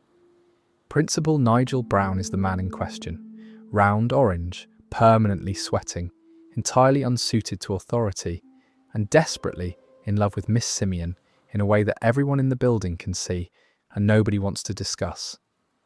He's a good example of a background gag that got promoted. Early on, he's basically a shape that shouts, and by the middle seasons he's a character with an interior life and a very poor romantic strategy. Mr. Small is the school counsellor, and he is my favourite adult in the show by some margin. He's a floating green figure with a permanent expression of serene alarm, absolutely committed to alternative medicine, crystals, cleanses, auras, and every wellness idea that has ever failed to survive contact with evidence. He's a vegan, he lives in a van, and he gives students advice that is, at best useless, and at worst actively dangerous. He's also, crucially, kind. That's what saves him. He's wrong about everything, and he means well about all of it, and the show lets him be genuinely useful, now and then almost by accident. He also has more to do with the show's big underlying lore than any other adult, which I'll get to when we talk about The Void, because his van is involved, and that's about all I'll say for now. Now the class, because this is where the technique gets showy. Banana Joe is a banana. That's the character. He's loud, he's up for anything, he's not clever, and he's completely comfortable with himself, which honestly puts him ahead of most of the cast. Voiced delightfully by series director Mick Graves, the man directing the show, also playing the banana. Tobias Wilson is a rainbow-coloured, cloud-adjacent creature with an ego wildly out of proportion to his abilities. He's the sporty popular kid, as written by someone who found sporty popular kids insufferable. and he's a joy. Bobbert is a robot, genuinely a robot, rendered in clean 3D, operating on strict logic, and periodically becoming a threat to human life because someone gave him an instruction badly. He's the show's reminder that a fully CG character in a 2D world reads as slightly wrong on purpose. Alan is a balloon. He is relentlessly, aggressively good, the sort of person whose kindness starts to feel like an attack, and he's dating Carmen, who is a cactus. That relationship is played completely straight, and the physical comedy writes itself. Anton is a slice of toast. He dies constantly. This is a running gag, and also a genuine element of his character. He's fragile, he's aware of it, and the show has done at least one episode taking his mortality seriously, which is a peculiar thing to type about a slice of bread. Terry is a paper cutout, so she's literally two-dimensional in a way even the other 2D characters aren't, and she's a hypochondriac. That's a beautiful bit of design to personality mapping, a character made of paper who is terrified of getting damaged. Her anxiety isn't a random trait, it's structurally justified. Ocho is an 8-bit spider, done in pixel art, which means there's a character in this show rendered at a completely different resolution from everyone around him, and nobody mentions it. Susie is a chin. I'm going to leave that there. Carrie Kruger is a ghost, Darwin's girlfriend, sardonic, into darkness in a slightly performative way that the show gently teases her about. Voiced by Jessica McDonald, Sarah Gelato is a walking sugar-based creature who is explicitly a fan of the other characters. She's a shipper, in-universe, who talks about her friends' relationships the way fandom talks about them. That's a very sharp joke and a slightly dangerous one. And then there are the ones that exist to show off the technique. Rocky Robinson and his parents, Gaylord and Margaret, are done as Muppet-style puppets. Actual puppet aesthetic in a photographic world, alongside vector cats. Rocky's the school's janitor and bus driver, a gentle, sweet-natured bloke who is essentially failing at life in a very likeable way. His parents are horrific. Molly's rendered to look like a claymation figure, though for production speed, she's often simulated in 3D rather than actually being clay. That's a lovely bit of pragmatism, the look of stop motion, without the schedule of it. Remember Molly, by the way. She becomes important later in a way she really doesn't expect. And then there's the felt. There's an episode built as a full tribute to Don't Hug Me, I'm Scared, made with real puppets produced in collaboration with the people behind that series. Actual felt in Elmore. That episode is a lot for a children's show, and I mean that as praise. Also worth flagging, there's a sequence elsewhere in the run animated in pixel art by guest animators Jeremy Perrin and Michael Robert, who were the first guest animators the show brought in. And later the CRCR Collective handled a musical number, so the school and the town keep getting temporarily invaded by other people's styles, and the compositing pulls it all into the same light. You know the mechanics of that already, so I won't go over them again. What I want to land on is why this cast works dramatically, not just visually. Because there's a trap here. A classroom full of gimmick designs could very easily be a bag of one-note jokes. The banana does banana things, the toast does toast things, roll credits, and the show mostly avoids that by giving each of them a want that has nothing to do with what they're made of. Tobias wants to be admired, Banana Joe wants to be included, Terry wants to be safe, Alan wants to be good and can't stop, Anton wants to matter before he gets eaten, Carrie wants to feel things, Rocky wants his parents to be proud of him. Those are all normal, portable human wants, and the physical gimmick is just the delivery mechanism. That's the difference between a design and a character. And it's why a 15-year-old cartoon about a peanut and a banana has people still writing essays about it. Right, let's leave the building and have a look at the town itself. There are more of them, and some of the best ones I skipped, so let's carry on down the register. Tina Rex is a Tyrannosaurus, full size. She attends a normal school in a normal classroom, and the building accommodates this by having a very large door. She started out as a straightforward bully and became, over the run, one of the more nuanced characters in the place. There's an episode where you meet her father, and afterwards, you understand exactly why she is the way she is, and you feel awful about every time you laughed at her. That's a maneuver this show does a lot. Set up a bully, show you the house they go home to. Masami is a cloud. She's the wealthy one, she's spoiled, and her emotional state changes the weather in the immediate vicinity, which is both a lovely design idea and a very efficient way to externalize a mood. When Masami is upset, it rains on everyone. Leslie is a flower, sensitive and artistic, and permanently slightly wounded by the world. Duke is a boombox who communicates only in beatbox. Nobody understands him. The show has never subtitled it, and never needs to. Idaho is a potato, and is exactly as pleasant as that suggests. Hector is a mountain-sized giant who cannot attend school in the normal way because he'd destroy it. And there's an episode about that which manages to be genuinely tender about the loneliness of being too big for the place you're from. Jamie is a cow-adjacent bully who is more straightforwardly frightening than Tina, and who has her own material about parental expectation.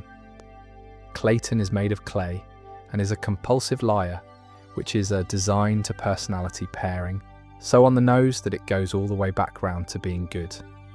Bubba we've covered. Anton, Terry, Ocho, Alan, Carmen, Banana Joe, Tobias, Carrie, Sarah, Molly, Rocky, done. And then the ones who barely speak and still register. That's the school's real trick. Elmore Junior High feels populated in a way most cartoon schools don't, because the background of every classroom shot is full of specific individuals rather than repeated shapes. Staff-wise, there are a couple more worth naming. The coach. There's a gym teacher situation in this show, and it is not a healthy one. The lunch lady. The bus. Rocky drives it badly, and the bus is a recurring set that does the same job the car does for the family, a moving box full of people who can't leave. Now, something about Miss Simeon I want to add, because I was harsh on her, and I want to be accurate rather than just funny. Her age is the joke, and also the tragedy. She's been teaching for an unimaginable stretch of time. Every child she has ever taught has grown, up and gone, and she's still in the same room. Her contempt for her students isn't arbitrary. It's what happens to a person who has watched the identical 12-year-old behaviour repeat for longer than civilizations last. The show gets a surprising amount out of that. There's material about her actually being good at the job, historically, before it ground her down. And her relationship with Principal Brown is, underneath the horror, two extremely lonely people, at the end of a long institutional corridor, finding each other. It's still played for revulsion. But it's not only that. On Mr. Small, one more thing. His commitment to alternative wellness is a running joke that has aged in an interesting direction. When the show started, that character read as a gentle parody of a specific type, the crystals and cleanses hippie, who was, at worst, harmlessly wrong. In the years since, that whole cultural area has become considerably less harmless, and Mr. Small's advice now lands slightly differently. The show mostly stays on the right side of it by keeping him sincere and keeping the consequences comic. He's never trying to sell anyone anything. He genuinely believes the crystals help, and when it actually matters, when there's a real crisis and a child needs an adult, he shows up, badly, uselessly, with the wrong equipment. But he shows up, and that's more than most of the adults in that building manage, which is why he ends up being the adult who goes into the void. Of course, it's him. He's the only one who'd believe it was there. Right, the last thing about the school as an institution. It doesn't work. Nobody learns anything. The staff are unqualified. The facilities are dangerous. The curriculum appears to be improvised, and the students emerge from it in the same condition they entered. and every single person in the building keeps turning up. That's an accurate description of school, delivered by a cartoon, and I think it's why the setting lands for people who otherwise have no particular interest in animation. Everyone did that. Everyone spent years in a building that was arguably not achieving its stated purpose, with people they didn't choose forming the most important relationships of their lives entirely by accident. Elmore Junior High is a bad school, and it's the best rendered one in television. Out the doors we go. One more thing about the school before we actually leave, because I want to talk about the class as an ensemble rather than a list. The reason Miss Simeon's class works structurally is that it's a fixed group who cannot leave each other. That's the same principle as the shared bedroom and the family car, scaled up. 20-odd characters, all forced into the same room daily, with no ability to select their company, which means the show can generate a conflict between literally any two of them, and it's automatically plausible. There's no need to construct a reason for the cactus and the ghost to interact. They're in registration together. That's an enormous writing resource, and it's why the show never ran short of premises. Every possible pairing already has a relationship, however thin, and any of those relationships can be promoted to an episode. The other thing the class does is act as an audience. A lot of Gumball's humiliations require witnesses, and the class is a permanent supply of them. When something goes wrong for him, there are 18 faces available to react, and the show cuts to them constantly. Reaction shots are underrated. Half the laughs in this series come from a background character's face rather than the thing they're looking at. And there's a running thread about the class's collective attitude toward the Wattersons, which shifts depending on what's needed. Sometimes they're a jury, sometimes a mob, sometimes a support group. The show treats them as a single organism with a mood. 2 more staff notes I skipped. The school nurse situation and the school's general approach to safety are both alarming and both consistent with a building where a toast-based student gets injured weekly and nobody has been suspended. And the presence of the school as a physical location in the town matters. It's not a separate world from the rest of Elmore. The same characters run the shops, the same families live nearby, the teachers are visible outside working hours. It's a school in a town rather than a school as a setting, which is a distinction most series don't bother with. Right, now out the doors. Actually, one genuinely last thing about the school, because I want to name the trick. The classroom is a solution to a design problem that most cartoons never solve, which is, how do you make a large ensemble instantly readable? If you've got 20 supporting characters and they're all the same species drawn in the same style, the audience has to learn 20 faces. That takes time, and most viewers won't do it, which is why most cartoon ensembles top out at about 6 people with strongly differentiated silhouettes. Gumball has 20 plus, and you can identify every one of them from across a room in half a second, because they're not variations on a theme. They're entirely different objects: a banana, a cloud, a robot, a dinosaur, a piece of toast, a cactus, a cutout. The mismatch that came from the folder turned out to be an accessibility feature. That's my favourite kind of accident, the constraint that becomes the strength. Bockley didn't have a coherent cast, so he built a school where incoherence was the point, and ended up with an ensemble that's easier to follow than shows with a quarter as many people in them. Right, out the doors, genuinely this time. Since we're already outside the school, let's just walk. Elmore is nominally somewhere in California. The show has been fairly loose about this over the years, but the aesthetic is unambiguous. Sunlight, suburbs, strip malls, a certain kind of low fence, a certain kind of parking lot. It's the visual language of American suburbia, assembled out of photographs, a lot of which were taken nowhere near America. And there's something specific about Elmore's geography that I want to point at, which is that it's small in exactly the way real small towns are small. You can walk from the school to the house. You can walk from the house to the mall. Everyone's route crosses everyone else's route. The reason the same 40 people keep turning up in every story isn't laziness, it's scale.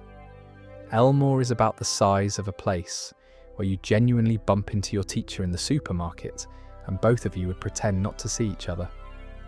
The mall is a load-bearing location. Elmore Mall is where a substantial fraction of the show's plots happen, because a mall is a perfect comedy environment.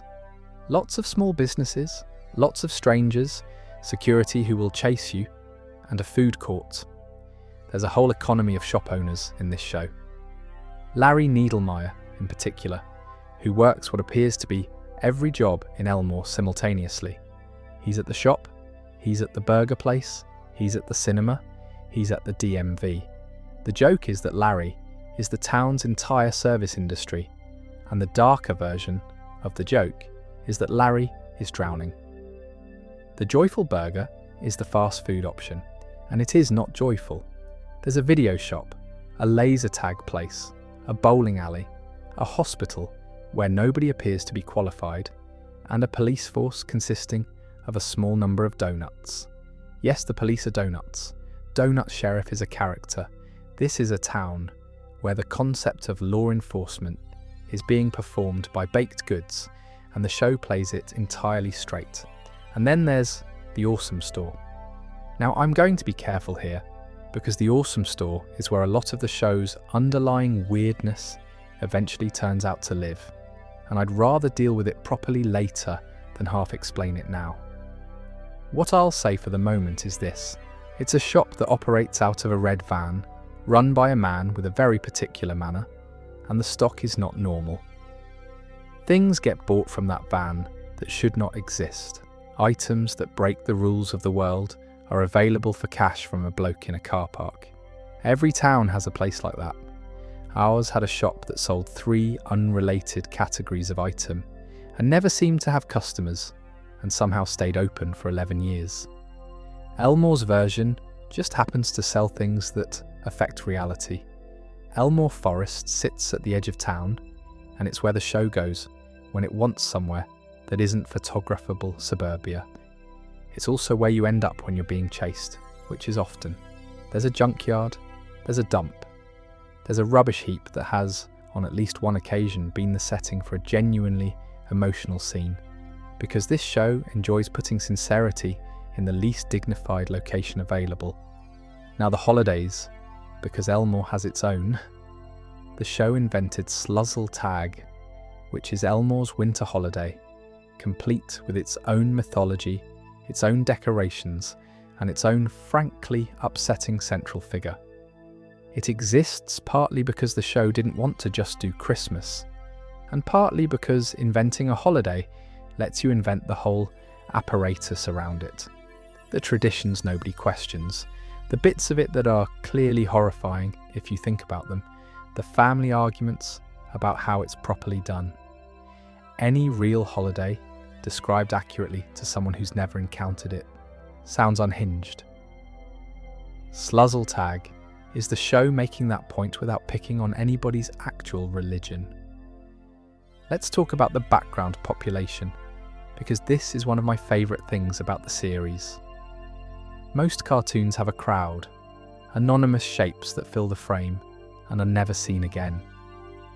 Gumball has that too, but it has a habit of grabbing one of those shapes, giving it a name, giving it a job, and then bringing it back 40 episodes later with a personal grievance.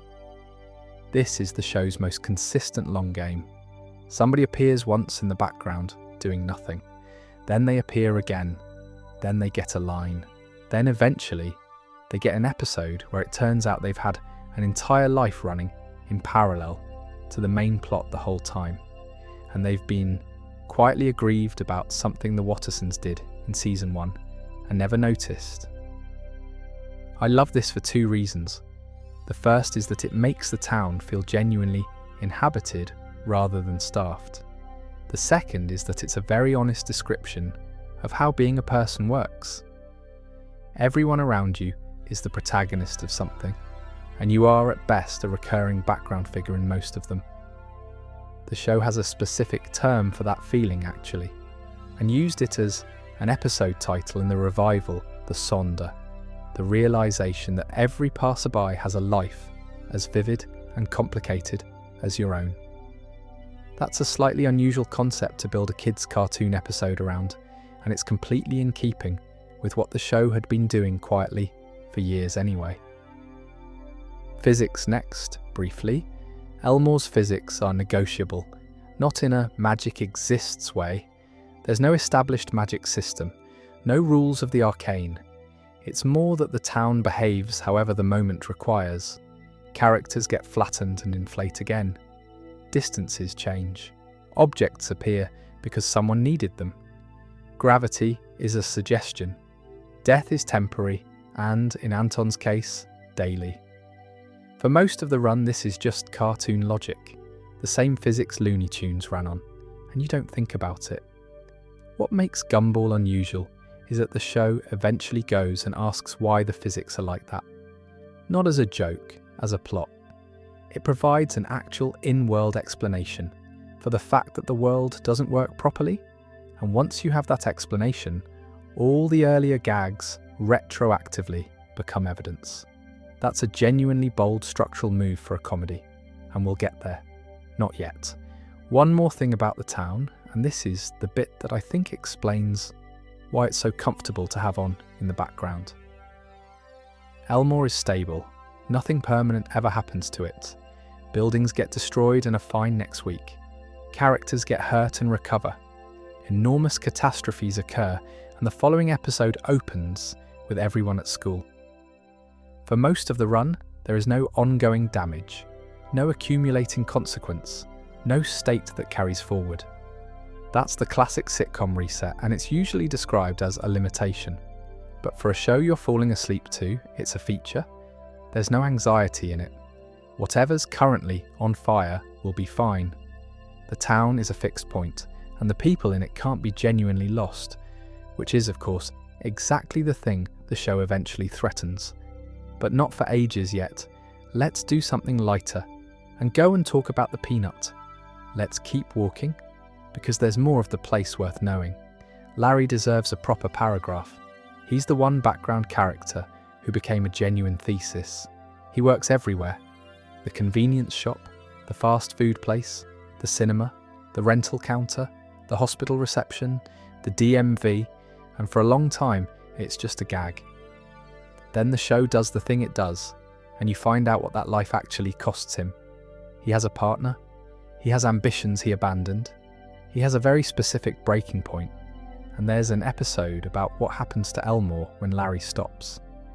The answer is that the town collapses almost immediately, because it turns out every single service in it was being held up by one exhausted bloke doing 6 jobs. That's a joke about the gig economy that arrived slightly ahead of the conversation, and it's aged extremely well. Mr. Robinson next door I mentioned. What I'll add is that he's a former children's entertainer, which is a background that explains a great deal about why he hates children. He's bitter, he's vain, he's cruel to Gumball on principle, and he is also the recipient of some of the most sustained kindness in the series, because Gumball simply refuses to accept that Mr. Robinson doesn't like him. That relationship, an unpleasant old man and a boy who has decided they're friends and will not be told otherwise, produces some of the show's best episodes, including a musical one that I will not describe because it should be experienced without warning. Mrs. Robinson is a Muppet-style puppet, as I mentioned when we did Rocky. So there's a household on the Wattersons street made of felt in a photographic town, and everyone's fine with it. Then there's the wider municipal picture. The mayor situation is unclear. The police are baked goods. The hospital is staffed by people whose qualifications the show has never once confirmed. There's a prison. There's a courthouse. And the legal system in Elmore operates on whatever principle the episode requires, which is, at least, honest. There's the DMV, which the show renders as a purgatorial nightmare, and I have never seen a more accurate depiction of one. The mall gets a lot of use. Its food court, its awful shops, its security guard, its fountain. And it has that specific quality real malls from that era had. Slightly too big, slightly too empty, clearly past its peak, hanging on. Elmore Mall is a place where you can feel the economy. The Elmore Forest is where the show goes for its wilderness material, and it functions as a recurring dangerous area on the edge of town. Past a certain point, the town simply stops. There are episodes about what's out there, and they don't tend to reassure anyone. Now some things about how the town behaves that I find worth pointing at. Everyone knows everyone. There's no anonymity in Elmore. If Gumball does something humiliating at the mall, the school knows by Monday. That's a small town dynamic, and the show uses it constantly as a pressure system. There's a local news apparatus which is a superb source of comedy because local news is inherently absurd, and this town's is worse. The reporters treat everything with total gravity. There's a dump, a junkyard, a rubbish heap, and at least one location that appears to be a landfill with feelings. And there is an ongoing sense that the town has a history nobody's told you. Old buildings, old grudges, a watch that's a family heirloom with an entire episode attached to it. Elmore has depth in the way that a place you grew up in has depth, not documented, just present. Right, a thought about Sluzzle before we move on, because I only did the surface. Inventing a holiday is a much harder writing exercise than it looks. You have to build the traditions, the food, the decorations, the figure at the centre of it, and the specific family arguments that cluster around it. And it only works if the whole apparatus feels like it's been there for generations rather than being made up last Tuesday. Sluzzle manages it because it commits to the horrifying bits. Real holidays have horrifying bits that nobody notices because we grew up with them. A man breaks into your house. A rabbit hides eggs. We put a dead tree in the lounge. Sluzzle has its own equivalents, and the residents of Elmore are equally unbothered. And it lets the show do a holiday episode without doing a Christmas episode, which is a small act of independence I appreciate. Christmas cartoon specials are a genre with extremely fixed rules. Sluzzle has no rules because it didn't exist last week. Finally, the thing about Elmore I keep circling. The town is small, it's slightly shabby, it's mildly dysfunctional, and everyone in it is stuck. Nobody moves away, nobody's career is going anywhere. The mall's dying, the school's failing, and the one man with all the jobs is barely holding on.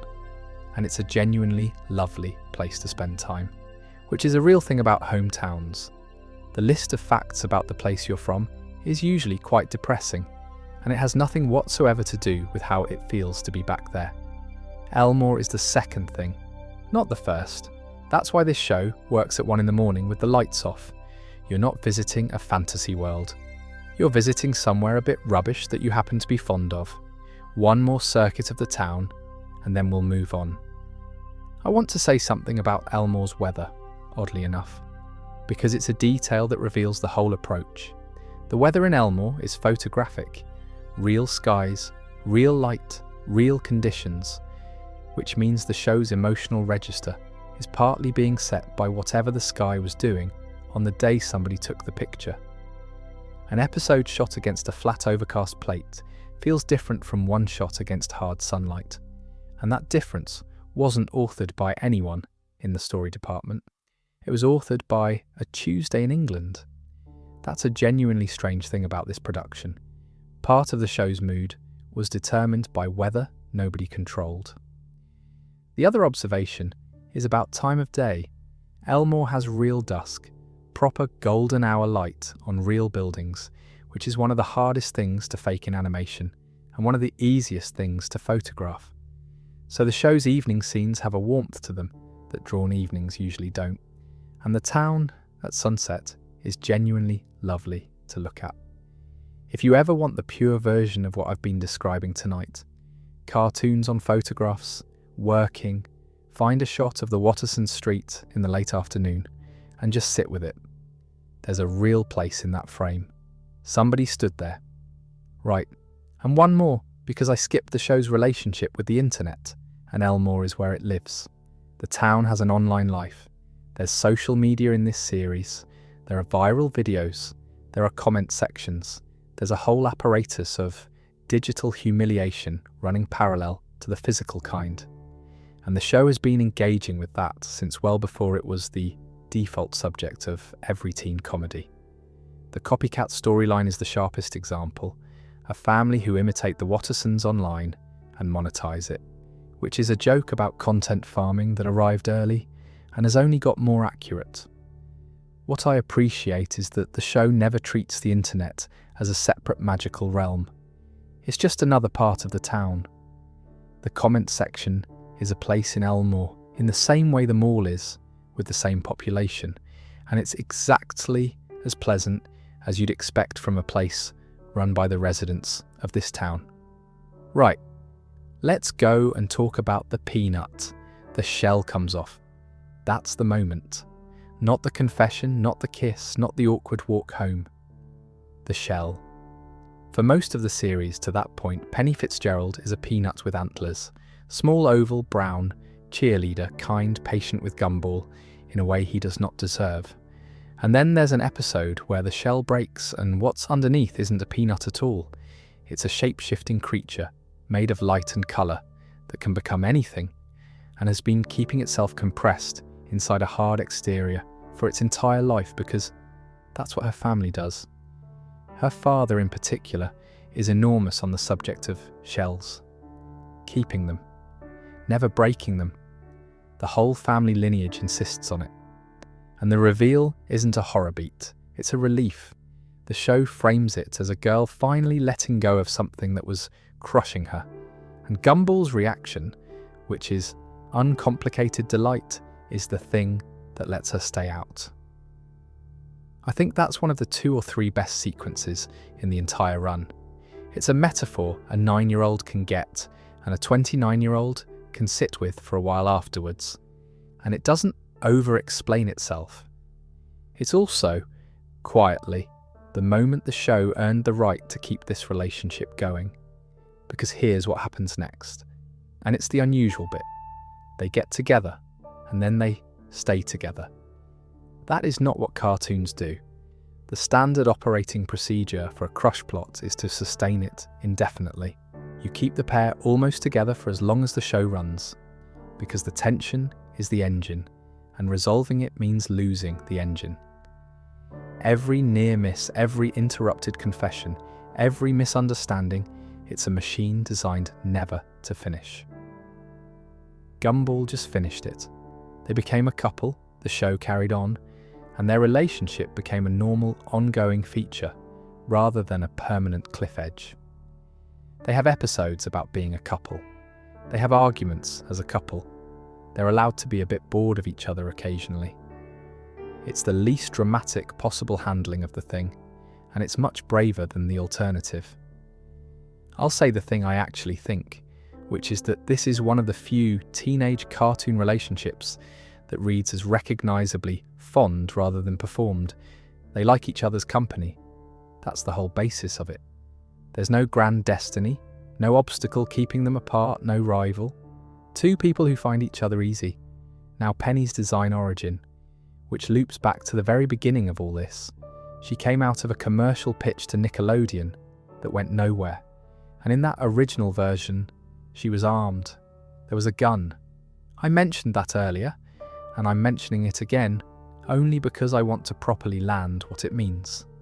The emotional centre of this show's romantic storyline is a repurposed advertising asset with a firearm in her original spec sheet. Everything in Elmore is like that if you dig.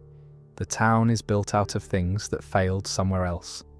Right, the rest of the romantic geography. Darwin and Carrie. Carrie is a ghost, which raises practical questions the show has actually engaged with. She can't taste anything. She can't touch things properly. She possesses people to experience the physical world, and that gets out of hand. Their relationship gets more thought than a sidekick romance normally receives.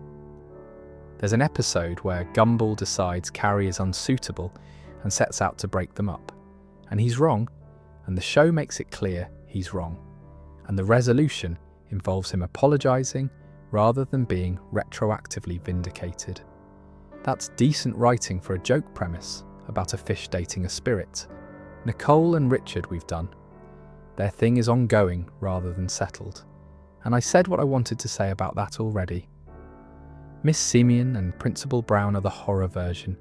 Two adults, both unpleasant in their own ways, in a relationship that everyone at the school has to witness. It's played entirely for discomfort, and it's brilliant. Rachel Wilson, Tobias's older sister, sits slightly outside the school ecosystem, older, cooler, and the object of a fairly serious crush from Darwin at one stage. She's an interesting one, because she's written as a teenager who has moved past caring about school-level social hierarchy, and the younger character's inability to process this is a decent joke on its own. Banana Joe has a family, Banana Bob and Banana Barbara, and I'm flagging Barbara here because she comes back later in a much stranger context. She's an artist, her paintings are relevant. That's all for now. Tobias's ego, Alan and Carmen's relentless functional relationship, Sarah narrating everyone's love lives from the outside. The show has an entire social ecosystem running underneath the plots, and it's consistent enough that characters reference each other's business. Here's the wider point I want to make about how this show handles feelings. It doesn't protect anyone from embarrassment. That's rare. Most children's comedy stages a humiliating moment and then rescues the character from it. The crush doesn't hear, the note isn't read, the video doesn't upload. Gumball lets it land. Gumball says the wrong thing and the person hears it. Darwin makes his feelings obvious to someone who doesn't share them. Somebody's private thing becomes public and stays public. And then the show's position is, right, that's happened, now what? Which is, I'd argue, more useful than the version where you're rescued. Because you're not going to be rescued. You're going to say something appalling in front of somebody you fancy, and then you're going to have to go to school the next day and see them. And the skill you need is not avoidance, it's recovery.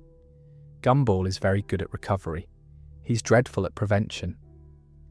One last observation before we move on, and it's about tone. The romance in this show never becomes the show. It's not a romance series with comedy in it. It's a comedy where people happen to be in love, and the love gets the same treatment everything else gets. It's absurd, it's undignified, and it's taken completely seriously by the people experiencing it. The shell coming off is a huge emotional moment, and it happens in an episode that also contains slapstick and a joke about a bin. That balance is hard. Most shows pick one register per episode. This one runs both at once and trusts you to keep up. Right, we've been pleasant for a while now. Let's go and talk about Rob, which is where the show gets a bit sad. A bit more on Penny and the wider social machinery, because I moved fast through that. Her family is a genuine piece of world building. The Fitzgeralds are shell people, and the shells are a full cultural practice rather than a biological necessity. You keep it on. You don't break it. That's what's done. Her father Patrick is the enforcer of this, and he's a fascinating character because he isn't cruel. He's frightened. He believes the shell is protective, and he believes his daughter will be hurt without it. And he's wrong. And he's wrong out of love, which is the most difficult kind of wrong to argue with. Her mother Judith is a harder proposition, and I'll leave that one alone. What's clever about the shell as a device is how many readings it supports without the show ever nominating one. It works as a story about a girl leaving a restrictive family. It works as a story about coming out.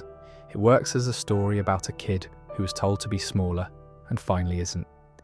It works plainly as a story about a body you were told to hide. The show doesn't pick. It just does the scene properly and lets you bring what you brought.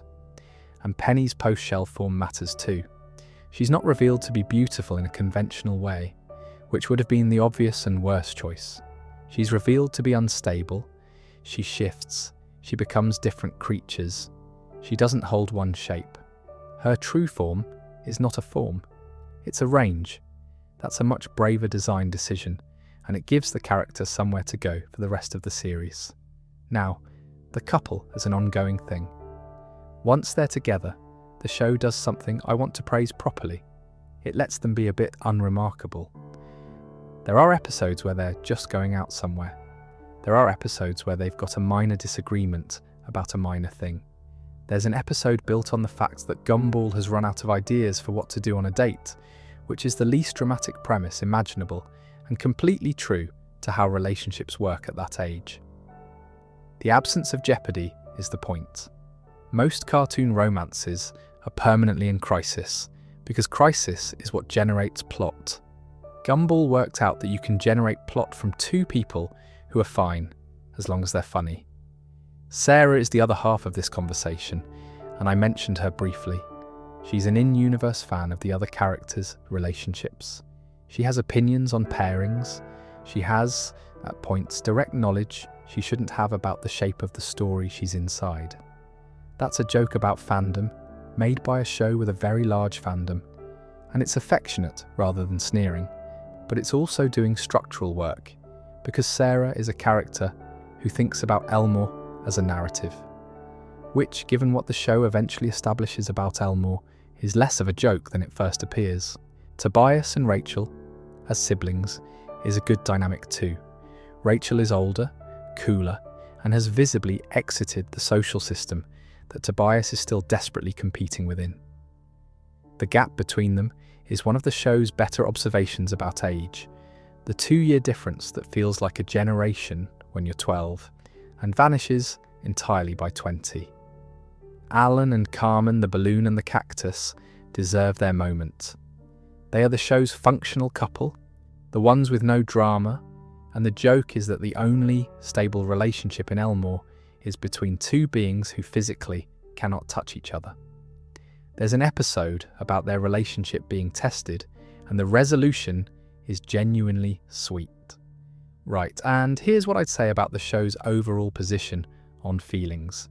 Expanding what I said earlier, Gumball is a comedy that thinks embarrassment is survivable.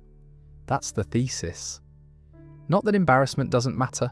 The show takes it extremely seriously. It renders it in excruciating detail. It lets you feel it, but it consistently demonstrates that the day after is fine.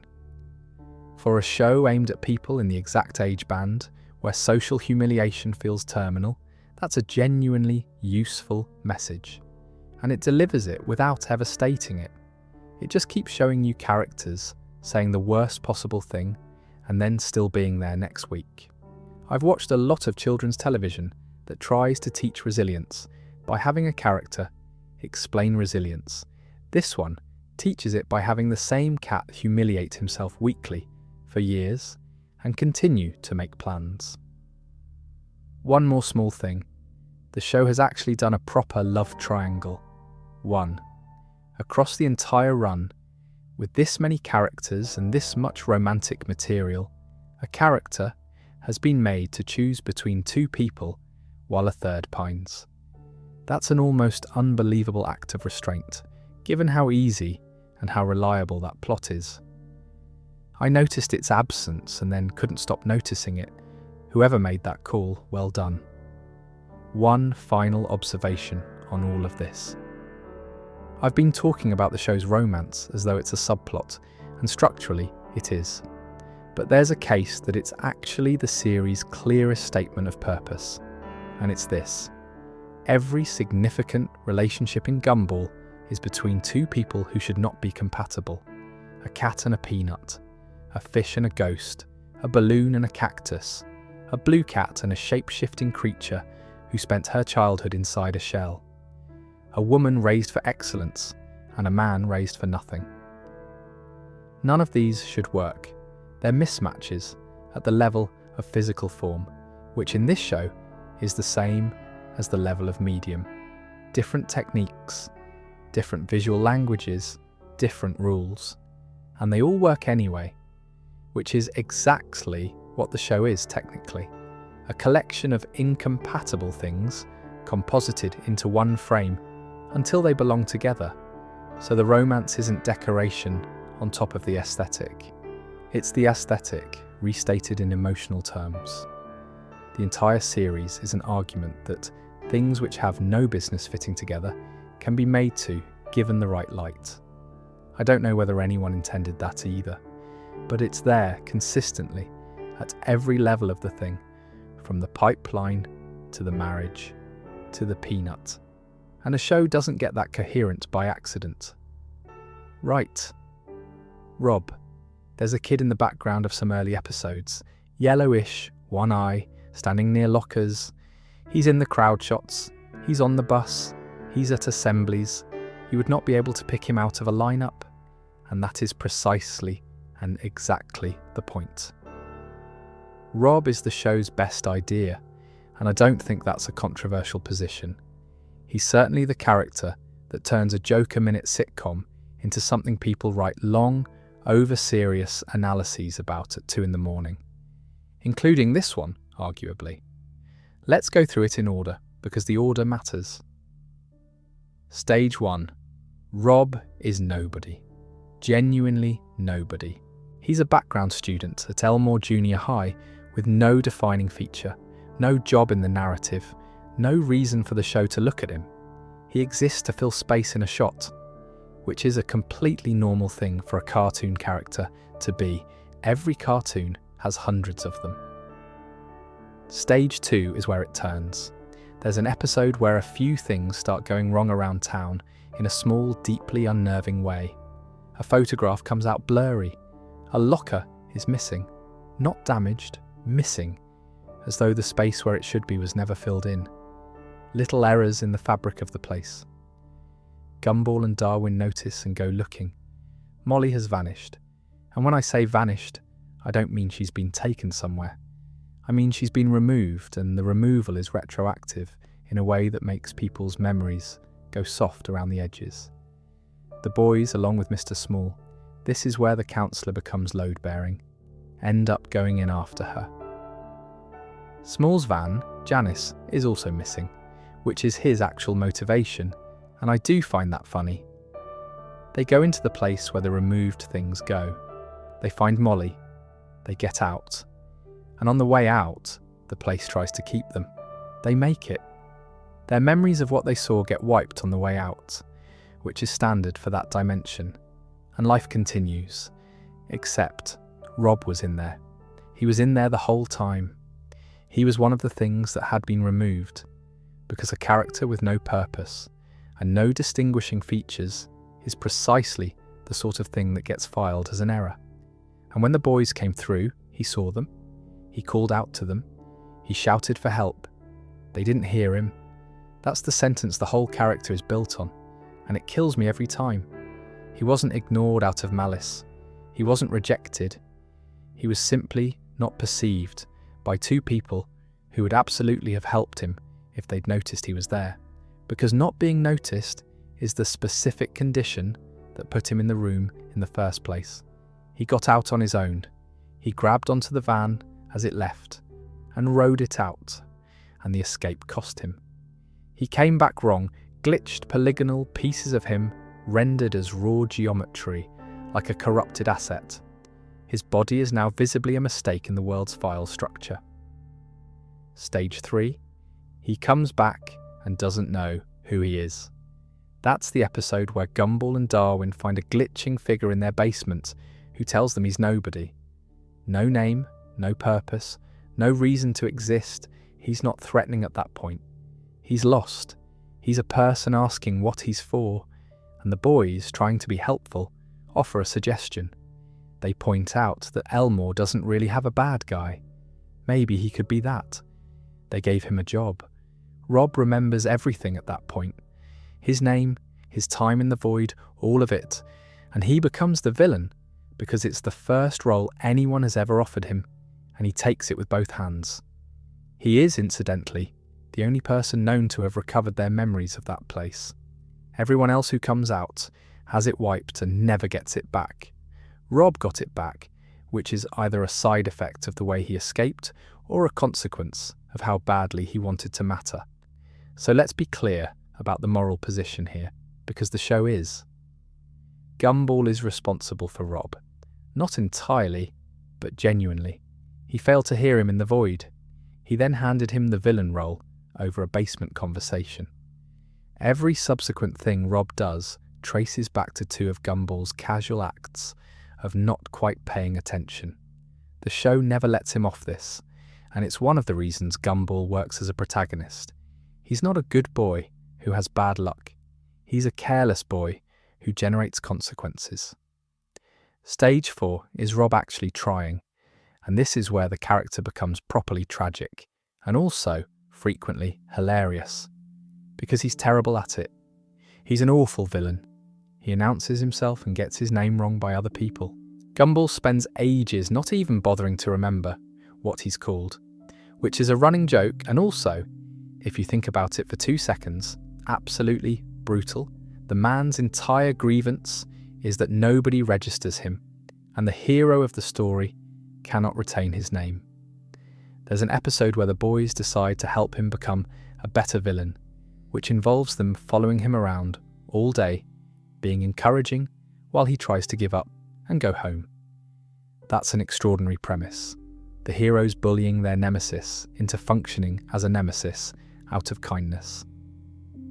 Stage 5 is where he stops being funny. Rob gets a piece of equipment. I'll deal with what it is and where it came from in a bit. Because it deserves its own space, and for one episode, he stops being a joke and becomes genuinely, methodically cruel. He takes Gumball's life apart, often with violence, with precision. He goes after the family, the relationships, the small dependable things, and he does it with an understanding of Gumball's world that only someone who has been standing in the background of it his entire life could have. His stated logic in that episode is worth sitting with. He says he's only the villain because Gumball is the protagonist, that the role was forced on him by someone else's importance, and that if he removes Gumball, he can be the hero instead. He also expresses a desire for his own spin-off, which tells you the sort of terrain this episode is operating on. And then, at the end of it, having been beaten again, he moves into his final phase, which is the one I find genuinely upsetting. Rob works out what's coming. He learns something about the world, about what's happening to it, about the fact that the whole place is on a clock, and he tries to tell people.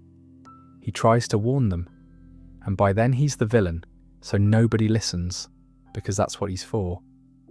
There's a line of his about transformation being the only chance anyone has of escaping to the other place, when this world goes, and he says it while the ground is already cracking open. He's shouting the truth at people who have every reason to ignore him, and the reason they have to ignore him is a role that 2 children gave him as a favour.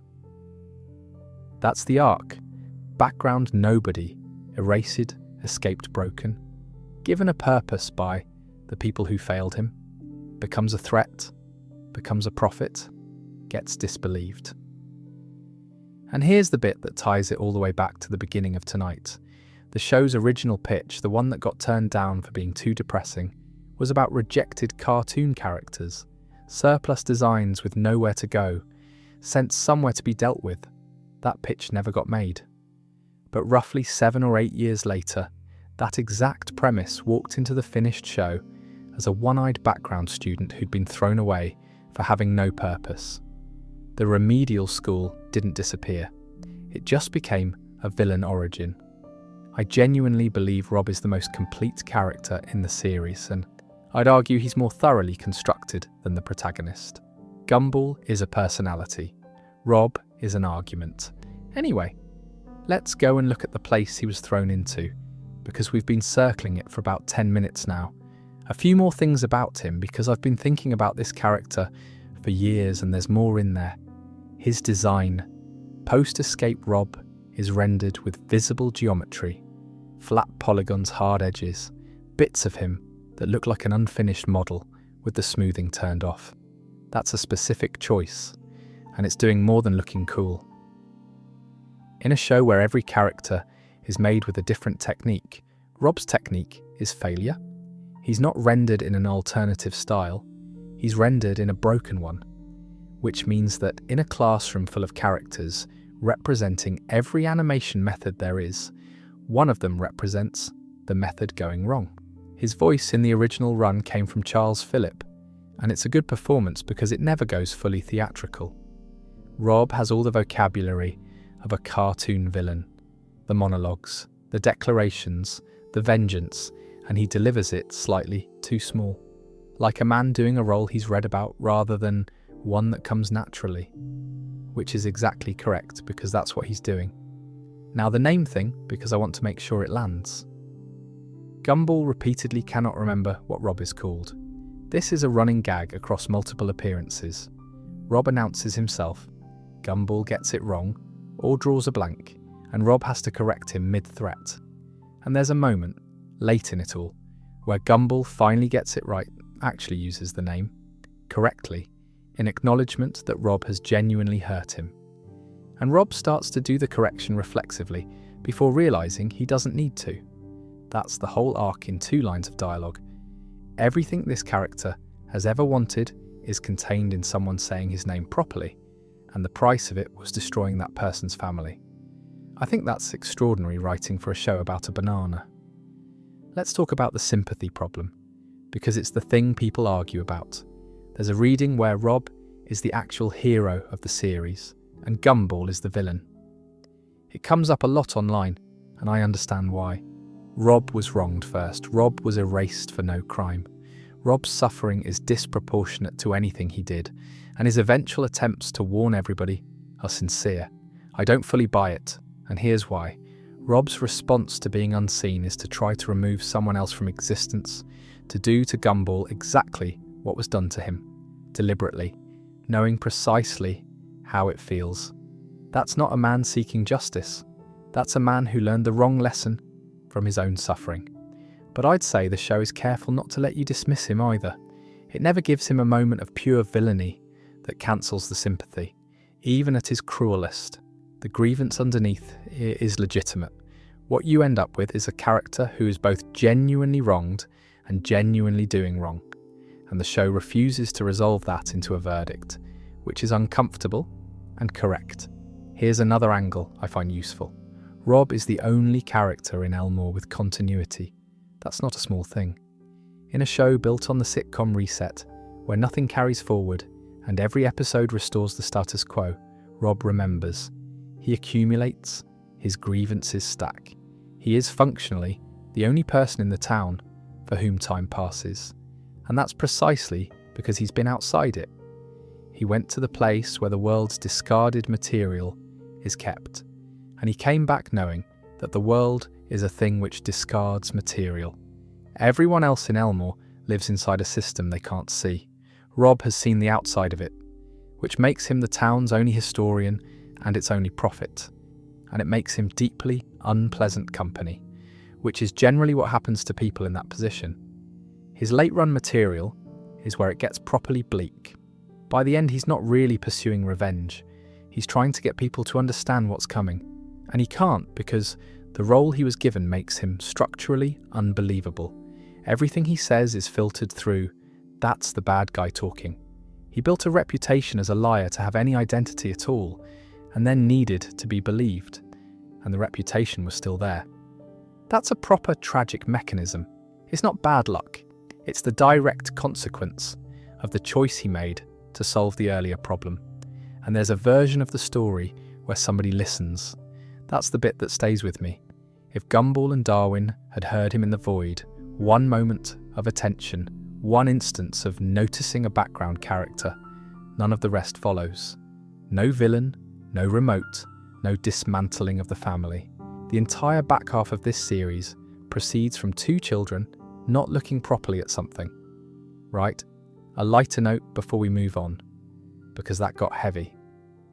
Rob is also very funny. I don't want to lose that in all the analysis. He's a hopeless villain with an inflated sense of drama and a very small budget. He announces himself grandly to people who are eating. He builds up to reveals that nobody has been waiting for. There's a whole comedic register built on the gap between how important he thinks the moment is and how little anyone else has noticed it's happening.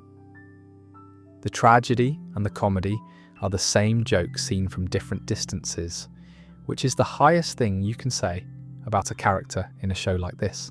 Let's go and look at where he was sent. 2 more things on Rob, and then I'll genuinely move on. The first is about what he represents structurally, which is the show's only real argument with itself. Gumball is, by format, a series about consequence-free chaos. Enormous things happen and nothing sticks. That's the deal, and it's a comfortable deal. It's why you can watch it at any hour, in any order, without accumulating stress. Rob is the exception to that deal. He is the one place where the show keeps the receipt. Everything else resets. He doesn't. Which means every appearance of his is a small crack in the format's promise, a reminder that the reset is a courtesy rather than a law. And when the format finally does break, at the very end, he's the character, standing at the point of failure, telling everyone it's happening. The second thing is more of a feeling than an analysis. I've spent a fair bit of tonight praising this show for taking joke characters seriously, and Rob is the fullest version of that. He started as literally nothing. Not a minor character, with a small role, a shape in the background, whose purpose was to make a corridor look occupied. And the show looked at that shape and asked what it would be like to be it. That's an unusual question for anyone to ask. Most series never think about their extras at all, and the ones that do usually treat it as a gag, the background character who gets a funny line about being ignored. Gumball asked the question sincerely, and then built 4 seasons of consequence on the answer. I don't think there's a better example anywhere in television animation of a show finding its most important character by looking at the least important part of its own frame. Right, actually, final thing, and it's a small one that I like. Rob's grievance is stated in a way most villains never manage, which is that he doesn't want power, money, revenge in the abstract, or the world to burn. He wants a show. He says it outright. He wants to be the protagonist. He wants a spin-off. His complaint against Gumball is not that Gumball has wronged him, although he has. It's that Gumball occupies a role that Rob believes was allocated unfairly, which makes him the only character in the series who understands the actual hierarchy he's living in. Everyone else in Elmore thinks they're living a life. Rob knows he's in a cast list, and he knows what page he's on. That's a lonelier position than any amount of physical suffering, and it's the reason none of his victories mean anything. Even when he wins inside somebody else's program. Right, the place he was sent. Imagine somewhere the world's mistakes go. Not sinners, not enemies, mistakes. Things that were made and shouldn't have been. Things that don't work properly. Things that serve no function. Errors. Whatever the world has got wrong is collected somewhere, and it's still there, and it's aware. That's the void. That's what's underneath the whole show. Let's establish what it actually is as plainly as I can, because it's easy to make this sound more mystical than the series does. The void is a parallel space that absorbs anything considered an error or a mistake. It takes things out of the world and holds them, and once something's in there, the world closes over the gap. People's memories adjust. The evidence goes soft. A photograph comes out blurry. A locker's gone from the corridor, and everyone's fine about it because the world has already rewritten around the hole. The criteria for being taken are not moral. That's what makes it frightening. Molly wasn't taken for doing anything. She was taken for being boring, uninteresting, a character without enough definition to justify the space she occupied. That's the standard being applied. And Rob, well, you know Rob's situation, so I won't run through it again. Same criteria, no purpose, no distinguishing features, filed as surplus. The void also holds objects, wreckage, half-finished things. When the boys and Mr. Small go in after Molly, what they're walking through is every mistake the world has ever made. All of it kept, all of it still lying about. It's a landfill for the concept of error. And the place doesn't want to let you go. It tries to seal them in. When they escape, their memories of it are stripped, which is the standard outcome, and the reason nobody in Elmore is walking around traumatized. You come out, and you don't know you were in. Rob is the sole exception on record. He got his memory back. Nobody else has managed it. Now, Banana Barbara. I flagged her earlier, and here's why. Barbara is an artist and she paints things she has no way of knowing about. She has never been inside the void. Nobody has told her about it, and she has produced multiple paintings featuring it. One of them, which turns up in an episode built around her work, shows the Watterson family running in terror, while Elmore collapses into it.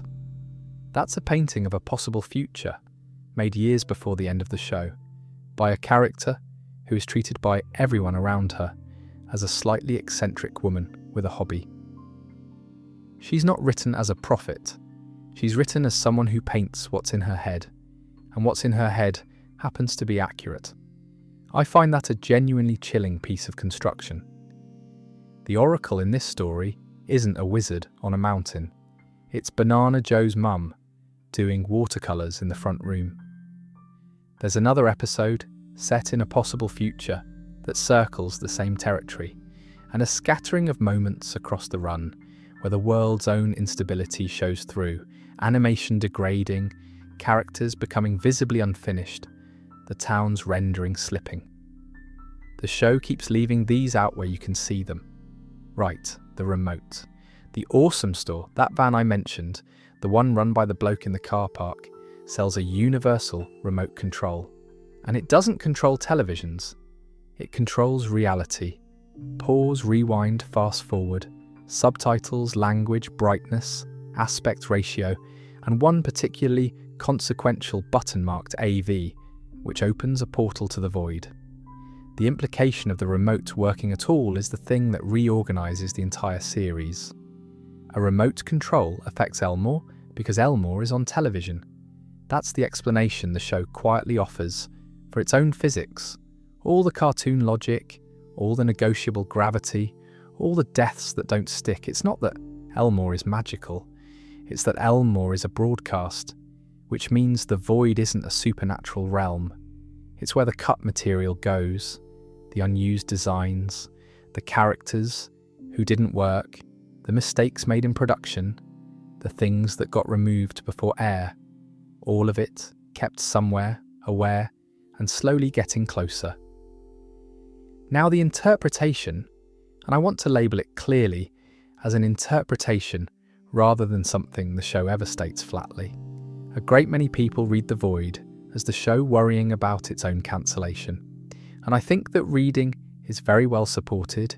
You've got a threat that erases things for not being useful enough, which is precisely the criterion a network applies. You've got characters removed for being boring, which is the note a show gets before it gets pulled. You've got a painting of the town collapsing. You've got a background character who was thrown away and who returns knowing the end is coming and can't get anyone to listen. If you were an animation crew making an expensive, technically demanding show for a network that could switch it off at any time, and you wanted to put that anxiety somewhere, this is what it would look like. I'll say I believe that reading. I'll also say the show's smart enough that it works, even if you don't, because the emotional content underneath it isn't really about television. It's about being discarded for not being interesting enough, and that's a fear that doesn't need a media industry metaphor to land on a 12-year-old. That's the last I'll argue that particular point, by the way. I've made it, and I'm not going to keep making it every time the subject comes back round. A few more mechanical details worth having. The portal opened by the remote is described as non-Euclidean, which is a lovely bit of specificity. It's not a hole. It doesn't obey the geometry of the room it appears in. And the remote can change the void's channel, which is a phrase I've never fully recovered from. The place where all the mistakes go has channels. The void's expanse also renders as a screen when viewed from inside, which becomes relevant in a way I'll deal with in the next section, since that whole business belongs with the fourth wall material. And it finally arrives. That's the thing to hold on to. This isn't a threat the show sets up and then abandons. The void does eventually begin consuming the world on screen in the last episode of the original run. We'll get there. One more thought before we move on. The reason the void works so well is that it's the answer to a question nobody thought to ask. For years, the show ran on the assumption that Elmore's inconsistency was just comedy. The ordinary elasticity that cartoons have always had, where a character can be flattened and popped back up. It's the oldest convention in animation, and it's completely invisible because we grew up with it. And then Gumball turned around and said, "What if that's not a convention? What if that's a symptom?" That's a proper science fiction move, executed in a show about a blue cat, and I don't think it gets enough credit for it. Right, let's talk about the episode where the show climbs out through the screen. Some more detail on the void, and then a couple of things I've been chewing on. The visual design of it deserves a mention. It isn't dark, that's the first surprise.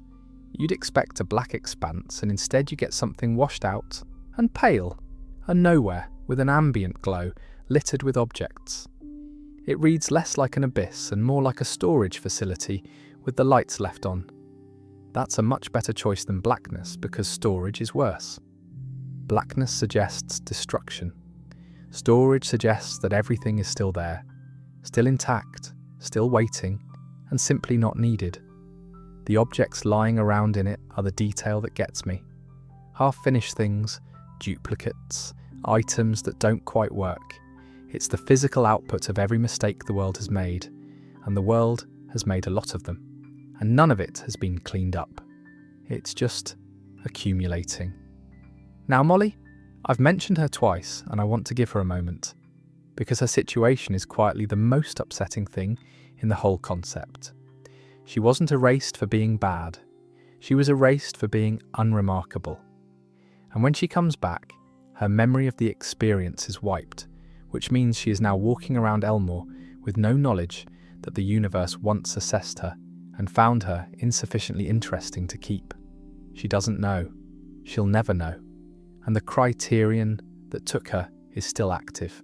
That's a much crueler idea than most villains this show could have come up with, and it works because it's not personal.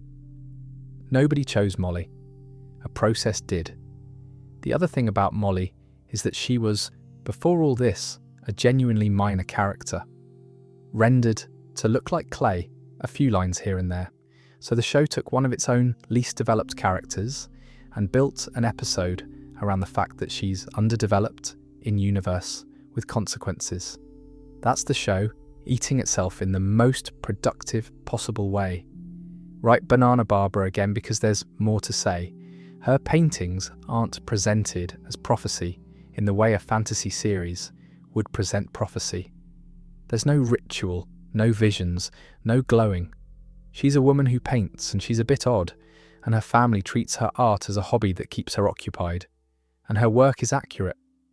The episode built around her paintings treats the whole thing with a light touch. It's a comedy about a family dealing with a relative strange artwork, and underneath it there is a canvas depicting the destruction of the town. I find the casualness of that more effective than a portentous version would be. It's much more frightening when the warning is hanging in somebody's front room and nobody's alarmed. Now, a few of the other places the show leaves the seams showing. There's the episode set in a possible future, which does a lot of work establishing that Elmore has an expiry date rather than an infinite runway. There's a strand of material where the world's own construction fails visibly. Animation degrading, characters becoming unfinished, the rendering slipping, so that you can briefly see the mechanism. And there's an episode, I'll be vague, where the family's financial situation causes the world's animation itself to deteriorate. The poorer they get, the cheaper the show they're in becomes.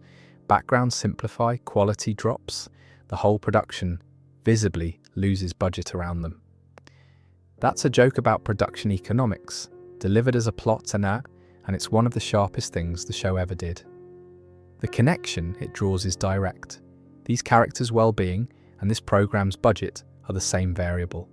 Which brings me back round to the Void's criteria one more time, and then I'll stop.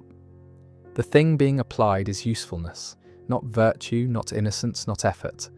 Are you worth the space you take up? And the show quietly applies that same test to everything. To Molly, to Rob, to background characters, to the town, to the format, to itself. It's a fairly severe worldview for a children's cartoon. What saves it from being nihilistic is that the show's answer, consistently, is that the test is wrong. Molly should have been kept. Rob should have been kept. Larry deserves better. Richard's uselessness has a reason. Being unremarkable is not a moral failing, and the thing that says otherwise is the villain. That's a genuinely decent thing to put in front of children, and it's built out of the exact anxiety a rejected pitch and a precarious production would produce, which is probably why it feels true. Right, let's climb out through the screen. One more thought on this, and then we'll move on to the meta material properly. I've been describing the void as a threat, and it is, but I want to note how patient it is. It doesn't attack. It doesn't have a plan. It doesn't want anything in the way a villain wants things. It applies a criterion and removes what fails, and it does this continuously, in the background, for the entire run of the series, while everyone gets on with their lives. That's a much more unsettling kind of antagonist than the usual sort, because there's nothing to negotiate with, and nothing to defeat. You can beat Rob. You can't beat a standard, and the show never gives it a face. There's no Void King, no personification, no voice explaining its motives. It's a condition rather than a character, which is the correct choice, and also, I suspect, part of why some viewers found the finale unsatisfying. You can't have a climactic confrontation with a criterion. Whatever the resolution was going to be, it was never going to be a fight. The last thing I'll say is about how early it was seeded. The material that establishes all of this is spread across years. A dimension in one episode. A background character's return in another. A painting. A possible future. A shop selling something it shouldn't. None of it arrives as an announcement. It arrives as texture in a comedy and only assembles into a structure in retrospect. That's genuinely patient writing for a show whose reputation is speed. Right, last one on this, because there's a small detail I keep coming back to. The van. Mr. Small's van, Janice, is the vehicle that goes into the void and comes out again, and it's the thing Rob grabs onto to escape. Which means the single most consequential object in this entire series is a hippie's camper van. Named, driven badly, and treated by everyone as a joke. The show does that a lot. The universe-altering remote comes from a bloke in a car park. The escape route out of the dimension of Erosha is a van with a name. The prophet is a background student. The oracle is somebody's mum with a paintbrush. There's a consistent instinct there, which is to keep the enormous things in the hands of the least impressive people available. Nothing in Elmore is administered by anyone competent. And that's not just a joke, it's the same argument the show has been making all along about who matters. The significance is distributed to the parts of the frame nobody's watching, deliberately, over and over, until eventually the whole plot turns out to have been sitting in the background the entire time. Right, through the screen. Darwin reads the subtitles. That's the moment I'd point anyone to if they wanted to understand what this show is willing to do. Rob puts subtitles on the screen, the ones the viewer would see, sitting at the bottom of the frame, except they appear in the world, in front of Gumball's head, and Darwin can see them, so he reads them. And what they say isn't what Gumball is saying, and Darwin believes the subtitles over his own brother. Their relationship gets damaged by a caption, an accessibility feature, weaponized. This is all from one episode, and it's the most complete fourth wall episode the show ever made. Rob has got hold of the remote, and rather than doing anything as crude as attacking anyone, he sets about dismantling Gumball's life, using the controls of the medium itself. Let me run through what actually happens in it, because it's an incredible sequence of ideas stacked in 11 minutes. He rewinds time, not in story time, actual playback. He rewinds back through the episode's title card, then through the opening titles, then through a genuine Cartoon Network bumper, the UK broadcast one, the little animated bit that plays between programmes, then further back into a completely different episode, then through that episode's end credits, Think about what that establishes. The characters aren't living in a world that resembles a broadcast. They're living inside the broadcast, including the parts that aren't the show. The advert breaks are part of their geography. He changes the language. Mid-conversation, while Gumball is talking to Penny, the audio switches to a dub and Penny notices. She reacts to the fact that the language has changed. So the dub track is diegetic. The Italian version of Elmore is a real thing that can happen to the residents. He changes the resolution and the contrast during his own monologue, which is a genuinely funny bit of villain theatre, and also a small joke about how a low-effort character looks in a compressed upload. He turns off the parental filter. This one I love, because it's the show admitting out loud that a filter exists. Richard and Nicole, with the filter off, have a real, adult, ugly argument, and it breaks their relationship. And the implication is that the version of this marriage we normally watch has been sanitized for broadcast. Whatever these two actually say to each other, we've never heard it. The family sings in the car, and the tune they're singing is the show's own end theme, which they have no business knowing. And then the ending, which is the bit that gets me. Rob opens a portal to the void and tries to kick Gumball into it. Gumball tackles him back, and the two of them wrestle over the remote, which is how half the fourth wall effects in the episode get triggered. They're not deliberate. They're both of them mashing buttons during a scrap, which is a very good joke. The medium is being ripped apart by two children fighting over a controller. Rob gets Gumball to the edge, tries to push him in, and the remote fails. He assumes it's broken, so he throws it into the void, because if the remote's dead, the only way to stop Gumball undoing all of this is to make sure he can't reach it. And Gumball, who needs it to fix his family, goes in after it. Rob seals the portal behind him.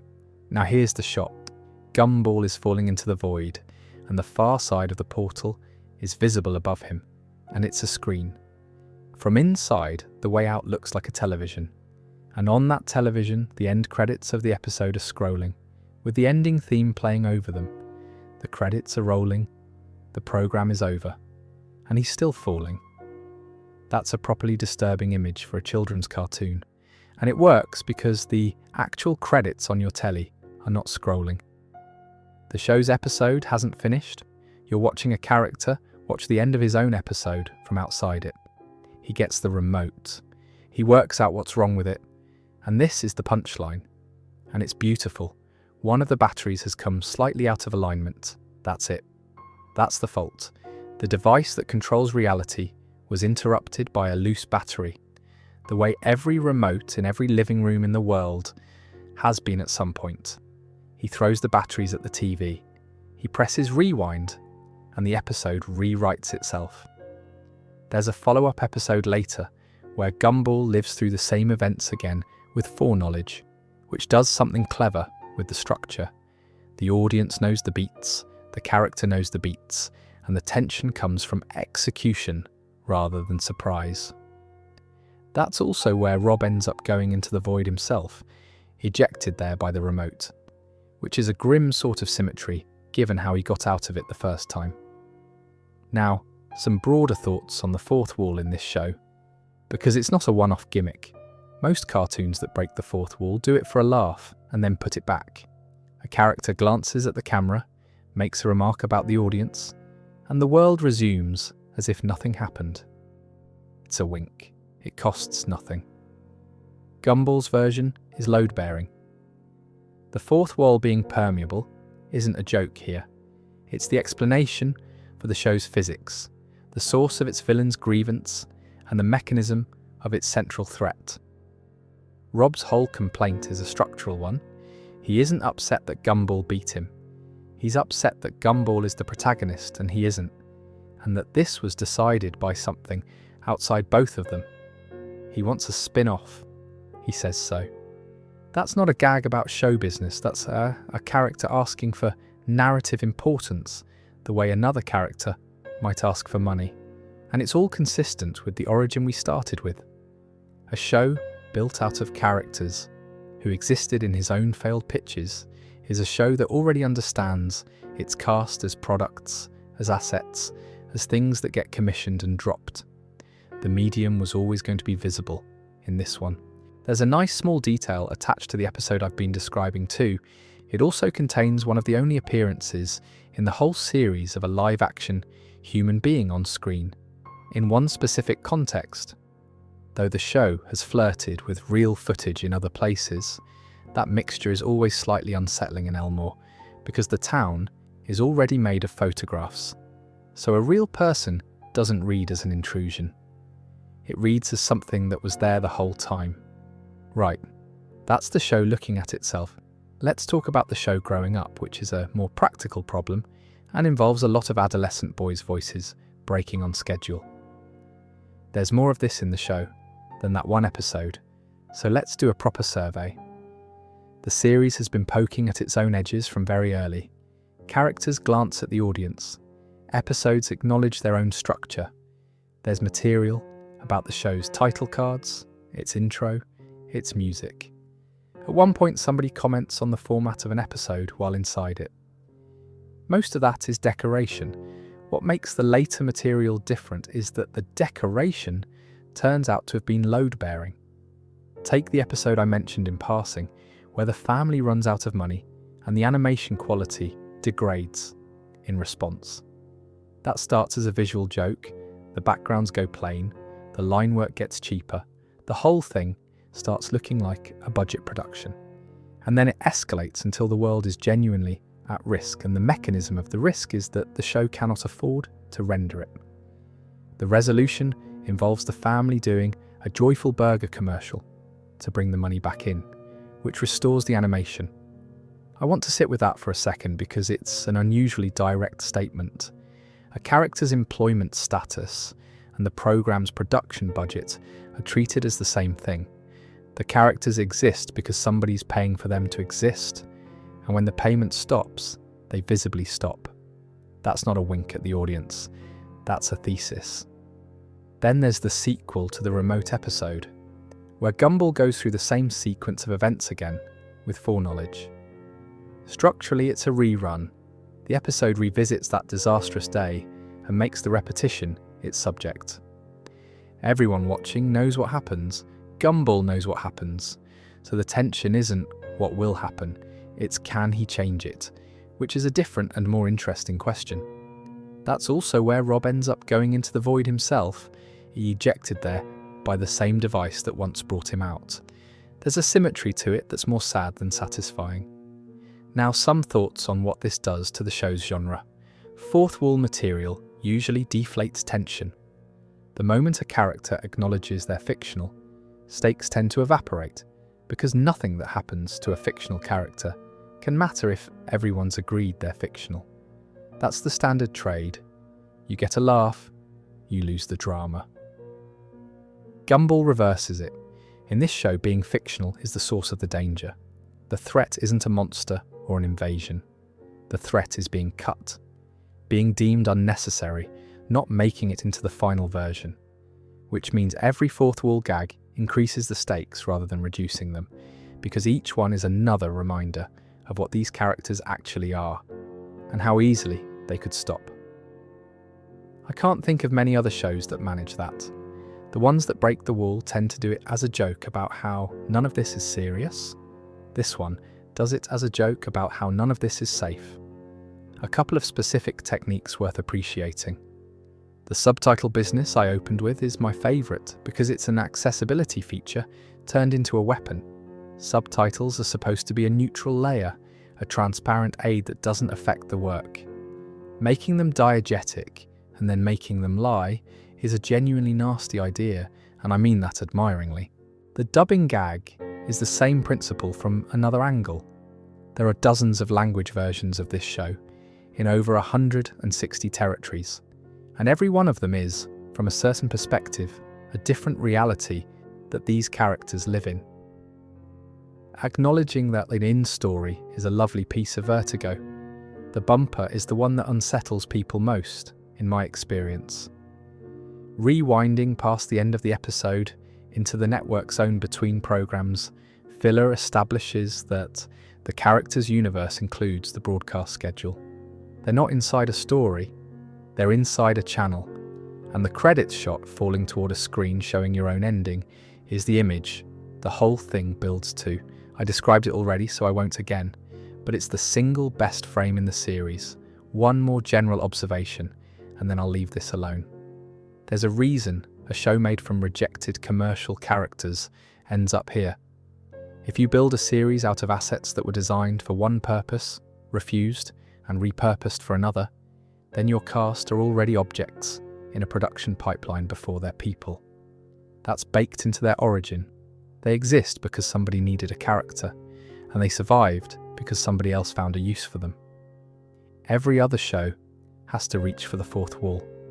This one was standing next to it from the beginning, and that's why the metamaterial doesn't feel like a gimmick bolted on in the later seasons.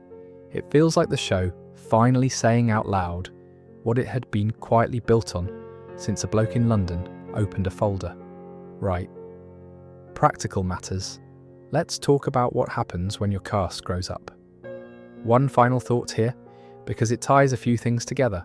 There's a question underneath all of this that the show keeps circling, which is, what does it mean for a fictional character to want something?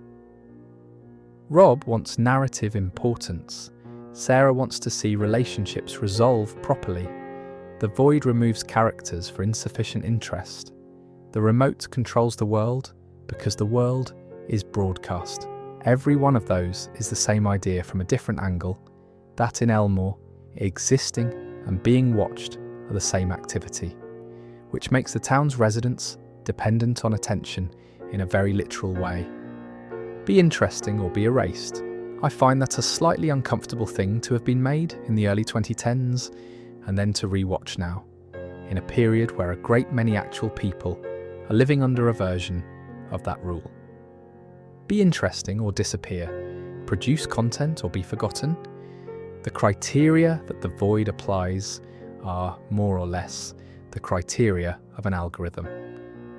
I don't think the show foresaw that.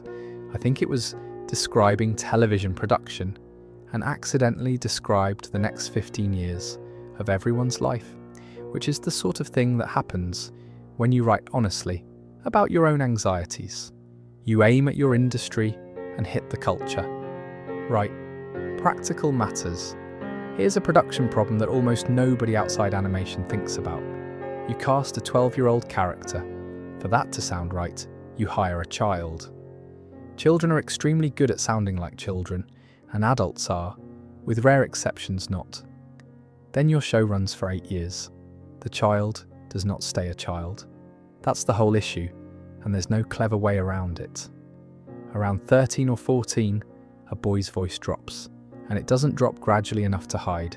It goes over a few months, and your 12-year-old cat now sounds like a man who fits kitchens. Some shows handle this by casting adult women in boys' roles from the start, which is why an enormous number of cartoon boys are voiced by women in their 40s. Very sensible, completely stable. Gumball didn't do that. So here's the roll call. Gumball. Nicky Jones did the pilot material.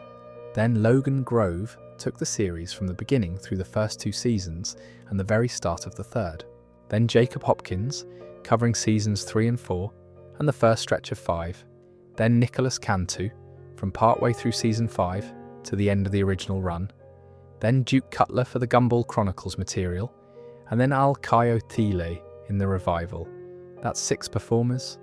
Darwin runs a parallel course, Kwesi Boaki, then Terrell Ransom Jr., then Doniel T. Hansley Jr., then Christian J. Simon, then Hero Hunter. 5, Anais had 2, Kyla Ray Kowalewski for the original run, Kinza Syed Khan from the revival, which is a smaller number, partly because her voice is pitched differently, and partly because she wasn't going through the same biological ambush. And then there are the constants, Teresa Gallagher as Nicole, plus Penny, and a substantial slab of the rest of Elmore. Dan Russell as Richard, both of them there from the start, still there now, adults the entire time, completely unaffected by any of this. I do enjoy the image of the 2 grown-ups in the booth, watching a procession of increasingly deep-voiced boys come and go around them like a very slow relay race.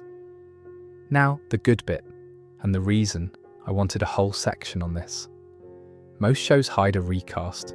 You bring the new actor in during a quiet episode, you have them do their best impression of the old one, and you hope nobody notices. If people do notice, you say nothing and it fades. Gumball made an episode about it. There's an episode that exists for one purpose, which is to explain in-universe why the two lead characters suddenly sound different. That's its entire function.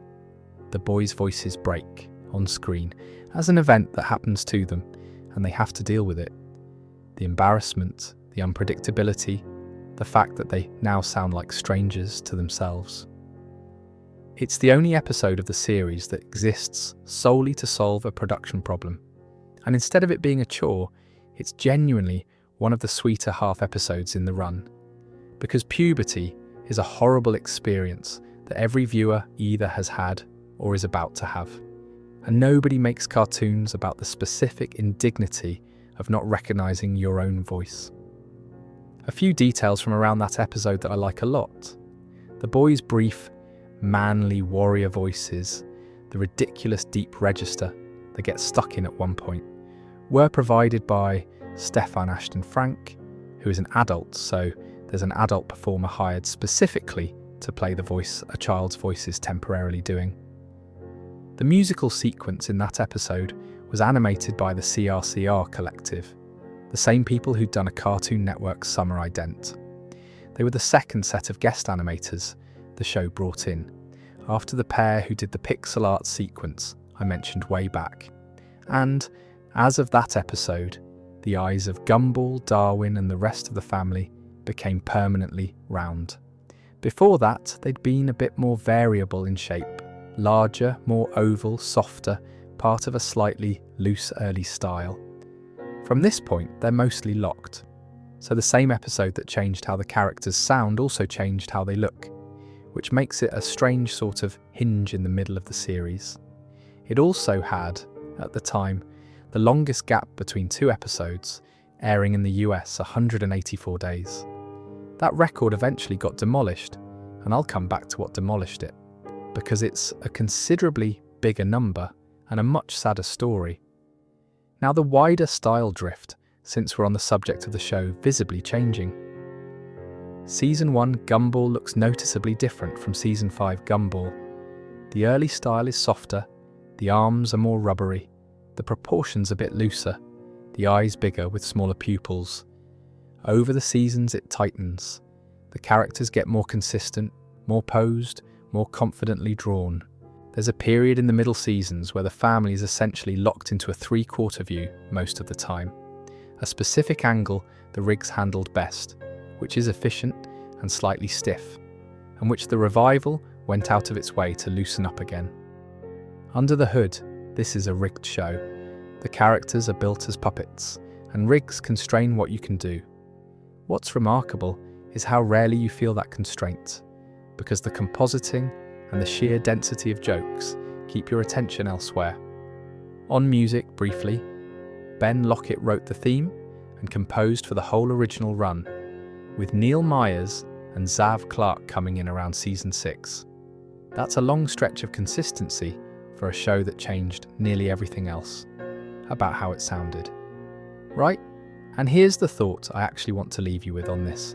There's something quietly moving about a show that let its cast grow up on the record. You can hear it. If you watch straight through from the beginning, the voices of these two characters get older as you go. The characters don't age. Gumball is 12 for 8 years, which is the standard sitcom arrangement. But the performances do, and it puts a strange doubled quality into the thing. On screen, nobody's growing up. In the booth, everybody is. I don't think that was intentional. It's a consequence of the practical problem. But it means that watching the series end to end has a texture that a show with a stable adult cast can never have. It sounds like time passing, and the show, to its credit, refused to pretend otherwise. It stopped, made an episode, said out loud that this was happening, and carried on. Right, speaking of things carrying on, let's talk about the point at which it didn't. A bit more on the casting side, because there's some good detail in it. Teresa Gallagher is the one I want to spend time on. She plays Nicole, she also plays Penny, she also plays Terry, and a substantial slab of the rest of the town across the whole run and into the revival. Think about what that means for the Shell episode. There's a sequence in this show where Penny breaks out of a lifetime of restriction, and elsewhere in the same series, Nicole is dealing with the consequences of a childhood spent being compressed into shape by her parents. Two characters, the same fundamental subject, the same actor. I have no idea whether anyone planned that. It's a lovely coincidence if not. Her range is the thing that makes Elmore's crowd scenes work too. A town this densely populated needs a lot of voices, and a huge number of them are her doing something slightly different. Dan Russell on Richard is a different kind of achievement. Richard is a character who could very easily be exhausting, loud, stupid, permanently at 11, and the performance keeps finding a warmth underneath it that stops the character tipping into irritating. He's also carried the role across a gap of several years and picked it straight back up. Two performers, well over a decade, across a series that has otherwise replaced nearly everyone. On the recasting process itself, one thing worth saying, the show never asked the new actors to impersonate the old ones. That's an important choice. The standard approach is a sound-alike. You hire someone who can match the departing performer and hope the transition goes unnoticed. Gumball's recast sound different, and they're allowed to. Each performer brings something slightly their own, which means the character's personality shifts subtly over the run, a bit more sardonic in one era, a bit more manic in another, and that reads, unintentionally, as a child developing. Now the pilot material, which is a nice bit of trivia, the earliest version of Gumball was voiced by Nicky Jones, who is best known for Chowder. That's a completely different vocal texture from any of the later ones, and hearing it is genuinely disorienting if you've only known the series proper. Pilot voices usually are. A pilot is made before anyone knows what the show is, and the performances are working from a different set of assumptions. On the character, voices within the character. I mentioned in the family section that Gumball's personality traits have appeared as separate entities, with the same performer covering them. Worth adding here that this is also where you hear the range a single actor was expected to cover. One person doing a boy, that boy's fear, that boy's ego, that boy's sense of humour, and a rather more sinister version of him, all in one session. That's a lot to ask of a teenager, whichever teenager it happened to be that year. Let me expand the point about the episode that explained the recast because I want to be precise about why it's such a good decision. The alternative was silence, change the voice, say nothing, move on, and the audience would have noticed. Audiences always notice, and there would have been a period of complaint, and then it would have settled. By making an episode of it, the show did three things at once. It got ahead of the complaint, it converted a production problem into content, and most importantly, it made the change belong to the characters rather than to the production. In-universe, Gumball's voice changed because Gumball's voice changed. That's now part of who he is rather than a thing that happened to the show. It also let the show make jokes about it, which diffuses the whole thing. You cannot be annoyed about a recast that the programme is already laughing at. The visual change bundled into that same episode, the eyes locking into their permanent round shape, is a smaller thing, but it makes that episode a genuine dividing line. Before it, the show looks and sounds one way. After it, another. Everything you loved about Season 1 is on one side of that door. I don't think either version is better, for the record. The early style has a looseness and a scruffiness that's genuinely charming, and a slightly gentler pace. The later style is more confident, more technically ambitious, and much funnier. Different shows, both good, same title. One last thought. There's a strange kind of documentary quality to a series that recasts child actors as they grow. Somewhere in the production records of this show, there's an accidental archive of 6 boys' voices changing, recorded professionally, dated in sequence. Nobody set out to make that. It's a byproduct of a scheduling problem.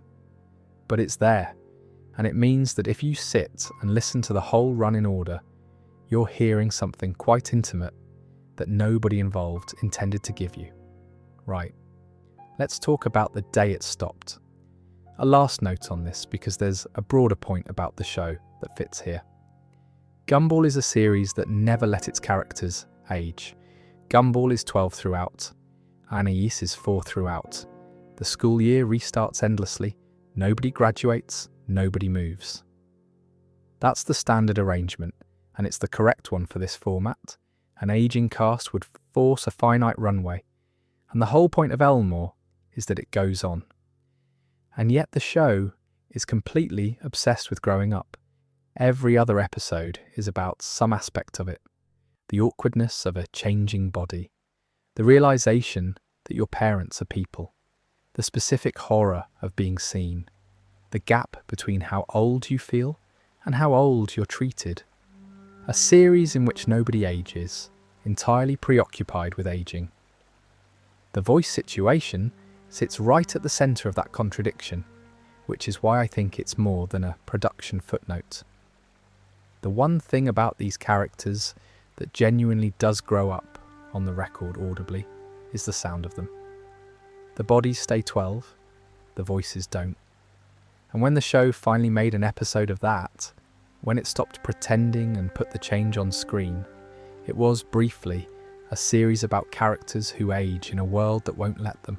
Then it reset and everyone was 12 again and the new voice stuck, which is its own kind of answer, I suppose. There's something in that I've never fully been able to articulate, and I've stopped trying. It's just a strange, slightly melancholy fact about a very silly programme. One genuinely final note, because there's a practical consequence of all this that affects how you watch the show. If you're coming to Gumball fresh and you binge it in order, the voice changes will register as jarring roughly 4 times. That's just going to happen. There's no way around it, and no amount of warning fully prepares you. What I'd say is, give each new one about 3 episodes. Every single time, in my experience, that's roughly how long it takes for the ear to reset. The first episode you're actively noticing, the second you're noticing less. By the third you've stopped thinking about it, and the character is just the character. Again, that's not a defense of recasting, it's a description of how quickly brains adapt to voices, which is faster than people expect, and faster than the complaining online would suggest. The bigger effect is on how you remember the show. Most people's mental version of Gumball's voice is whichever one they heard most, which usually means whichever era they watched as a child. So there are effectively several different generations of viewer, each with a different Gumball in their head, all of them convinced theirs is the real one, which is a very silly thing for a fandom to be divided over, and also completely understandable. I'll admit mine since it's only fair. The middle era is my Gumball. That's the voice in my head when I read a line of his, and I know that's an accident of when I happen to be watching, and it doesn't make it any less true. Right, the day it stopped. The 24th of June, 2019. That's the date. The show had run from the 3rd of May, 2011, 6 seasons, 240 episodes, and on that day, the last one aired and the series stopped. I want to talk about how it stopped, because it's genuinely unusual, and the circumstances around it are more interesting than the fandom drama they produced. The final episode is called The Inquisition, and the setup is that Elmore Junior High gets a new superintendent, a figure investigating the students, specifically looking into the ones who are, in various ways, abnormal, which in that school is everyone. What he's actually after is the strangeness itself, the reason the town is the way it is, and it ends with the void beginning to consume the world. Not threatened, not foreshadowed, beginning. The ground cracks, the dimension we've been circling for years starts arriving properly, and Rob, who by this point has worked out what's coming and has been trying to tell people, is falling into a hole shouting that transformation is the only way out. Then the episode ends. No resolution, no fix, no reset button. The show that had spent its entire life demonstrating that nothing permanent ever happens to Elmore ended on the one permanent thing happening, and then stopped. Now the reaction, it was mixed, which is putting it politely. A lot of people were genuinely upset, not because the ending was bad in itself, but because it was clearly the beginning of something that then didn't exist. You can't cliffhanger a series that's over. That's not an ending, that's a door left open in an empty house. And here's the important bit. Boclet has stated that concluding it that way was not his choice. That's the whole story in one sentence, really. The person who made the show did not decide to end it there. He also said that if a film based on the series were produced, it would be resolved. I don't want to turn that into an accusation, because I don't know the internal details, and neither does anyone else outside that building. Shows end for a lot of reasons: budget, schedule, corporate restructuring, a studio being reorganised, a strategy shifting somewhere 3 levels above anyone who works on the actual programme. What I can say is that the creative team clearly did not get to write the final beat they wanted, and the beat they were left with was a beginning. There is something almost too neat about it that I keep turning over. A show whose central threat is an all-consuming force that erases things for not being useful enough, was itself, for whatever reason, stopped mid-sentence. I made my point about that reading earlier, and I'm not going to labour it, but it's hard not to notice. What came after was a strange period. The show didn't go away exactly. It went into a sort of half-life. 2 pieces of extra material arrived, both worth knowing about, both frequently missed by people who only watched the main series. The first was Darwin's yearbook, in 2019 and 2020. I mentioned it earlier, the yearbook framing. Darwin going round the cast, collecting material. That's a peculiar thing to make immediately after a series has ended on the world starting to end. It's a set of shorts about remembering everybody fondly, made right after the town cracked open. Whether that's coincidence or deliberate, it functions as a wake. Christian J. Simon did not return for it, and Mick Graves came back to voice Banana Joe, and Nicholas Cantu made one last appearance as Gumball in the final part of it, via a pre-recorded clip. That's the last thing he did in the role. The second was the Gumball Chronicles in 2020, with Duke Cutler taking over as Gumball. That's where a chunk of the family history material lives, including the ancestry stuff I mentioned when we did the parents. And then, nothing. For a long time. The film had been on the table since before the series even ended. Boclet had expressed interest in doing one as far back as 2015. In February 2021, Warner Media confirmed a TV movie was in development under a working title. In September 2021, Cartoon Network announced it had been greenlit as The Amazing World of Gumball, the movie, with Boclet directing and executive producing. So, officially greenlit, creator attached, cliffhanger, explicitly identified as the thing it would resolve. And then it went quiet for years.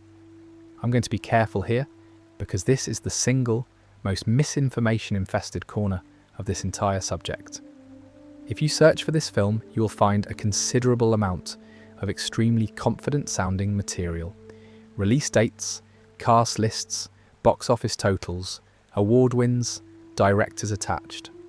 Almost all of that comes from fan speculation wikis, where anyone can write a hypothetical film's Wikipedia-style page, and it then gets indexed and repeated as fact. I'm not going to tell you it made a certain amount of money on a certain date, because nobody knows that. What is actually on the record is this. At the Annecy International Animation Film Festival in 2024, Boclet was asked about it and confirmed the film was still in the works, with the story and script being revised. And he said something along the lines of, "With everything that's happened since, the movie has changed a lot and could be very different from the version that was originally announced." That's the honest state of it. A project that was announced, went into a long development, changed substantially and whose current shape isn't publicly settled. Which is unsatisfying, and I'd rather leave you unsatisfied than confidently wrong. Now, the gap. This is the number I promised earlier. Between one particular episode and the Inquisition, there was a gap in US airing of 2,231 days. That's a scheduling quirk rather than a production one. Episodes finished and then sat, waiting for slots that didn't come, but it does tell you something about the state of things toward the end. Finished work, made and paid for, sitting in a queue for 6 years. That's the fact that stuck with me most while I was reading around this. Not the cliffhanger, the waiting. Right, and here's what I actually think about all of it, having sat with it for a while. A cliffhanger ending is a strange sort of luck. If the show had ended properly, if Bockeley had got his conclusion, if the void had been dealt with, if everyone had hugged and the credits had rolled on a resolved Elmore, then it would have been finished, complete, beloved, rewatched and done. Instead it stopped mid-collapse, and that left a debt. An unresolved question hanging over a show with a large and very loud audience.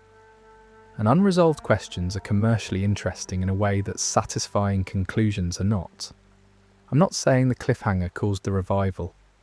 I don't know that. But I'd say a finished show is much easier to leave finished, and an unfinished one keeps making a noise. So the thing that upset everyone in 2019 is at least adjacent to the reason there's more of it now, which brings us to the part where it comes back.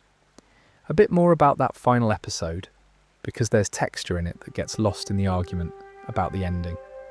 The inspector at the centre of it is a good piece of design. He arrives as an authority figure investigating the school, and what he's actually doing is auditing strangeness, identifying the children who don't fit a norm, and treating that as a problem to be corrected. Which is, if you've been paying attention for the last few hours, the reject school premise, walking back in through the front door one last time, an institution assessing unusual characters for suitability. That's the pitch that got turned down in about 2007, appearing as the final antagonist of the series it turned into. I don't know whether that was deliberate. It's an awfully large coincidence. The episode also involves a disguise, and I'll note the detail because it's genuinely singular. That final episode is the only time in the main series where a live-action human being appears on screen in person as the primary antagonist. In a show whose entire aesthetic is drawn characters standing on photographs of the real world only turns up as a person once, at the very end, as a threat in the form of the inspector. I've never been able to decide whether that's a comment or a coincidence either. It's very good though. Now the reception, which I want to be fair about, the response was mixed and the complaints were mostly reasonable. If you've been with a show that long, and it ends on the world beginning to end, you're entitled to feel done to, rather than told a story. And there was a specific frustration in the fact that the show had spent seasons setting this up. This wasn't a random cliffhanger, it was the payoff to years of foreshadowing, arriving in the form of a beginning. There's a version of that ending that would have been widely admired. A shorter setup, a resolution, and an ambiguous final image. Instead, the setup was enormous, and the resolution absent. What I'd push back on, gently, is the strain of the reaction that treated it as a creative failure. It wasn't. The creator has said the ending wasn't his call. Whatever happened, it happened above the level of the people making the programme, and the crew delivered a genuinely accomplished episode in a situation they didn't choose. I've seen a fair few shows end badly because the team lost the plot. This isn't one of them. This is a team who knew exactly where they were going and were stopped in transit. Something else worth saying about that period. The half-life afterwards was strange to live through if you were following it. The show was over, but not finished. There was extra material arriving. There was an announced film. There was a creator saying the cliffhanger would be resolved. And there was no timeline for any of it. That's a peculiar state for a fandom to be in. Not grieving exactly, because grieving requires a conclusion. More like being kept on hold. And it went on for years. People who were 12 when the Inquisition aired were finishing school by the time anything substantial happened. I want to add a word about the extra material too, because it's better than its reputation. Both of the miniseries suffer from arriving in that limbo. Neither of them could advance the story. They're set after the ending. They're built out of clips. They were clearly made under different constraints, so they read to a lot of people as filler. I don't think that's fair. They're the last work the original crew did with these characters, and there's care in them. The Chronicles material in particular does real world building on the family's history, and I've cited bits of it several times tonight, because it's where certain facts are actually established. If you skip them because you'd heard they were minor, I'd say go back. They're not the ending. They were never going to be. But they're a decent last conversation. On the film situation, one more thought. I said I'd rather leave you unsatisfied than confidently wrong, and I meant it. So let me explain why I was so careful about that. There is an enormous amount of fabricated material online about this film. Fan wikis exist where anybody can write a detailed page about a hypothetical version of a project. Cast, release dates, box office, awards, formatted exactly like a factual encyclopedia entry. Those pages get indexed, they get scraped, they get repeated in videos and comments, and eventually in conversation, and after a few passes, nobody can remember where the claim came from. I found half a dozen mutually contradictory versions of this film's release, each written with total confidence. Different directors, different plots, different years, different box office figures, some of them absurd. None of it is real. What's real is interest from 2015, development confirmed in early 2021, a green light later that year, with the creator directing, a long silence and a 2024 festival appearance confirming it still existed and had changed substantially. That's the honest picture, and if it's changed since, it'll have changed in the direction of an actual announcement rather than a wiki page. Right, the last thing on the ending. I said the cliffhanger was a strange kind of luck, and I want to develop that slightly, because I don't want it to sound glib. An unfinished thing keeps a claim on people. That's just true.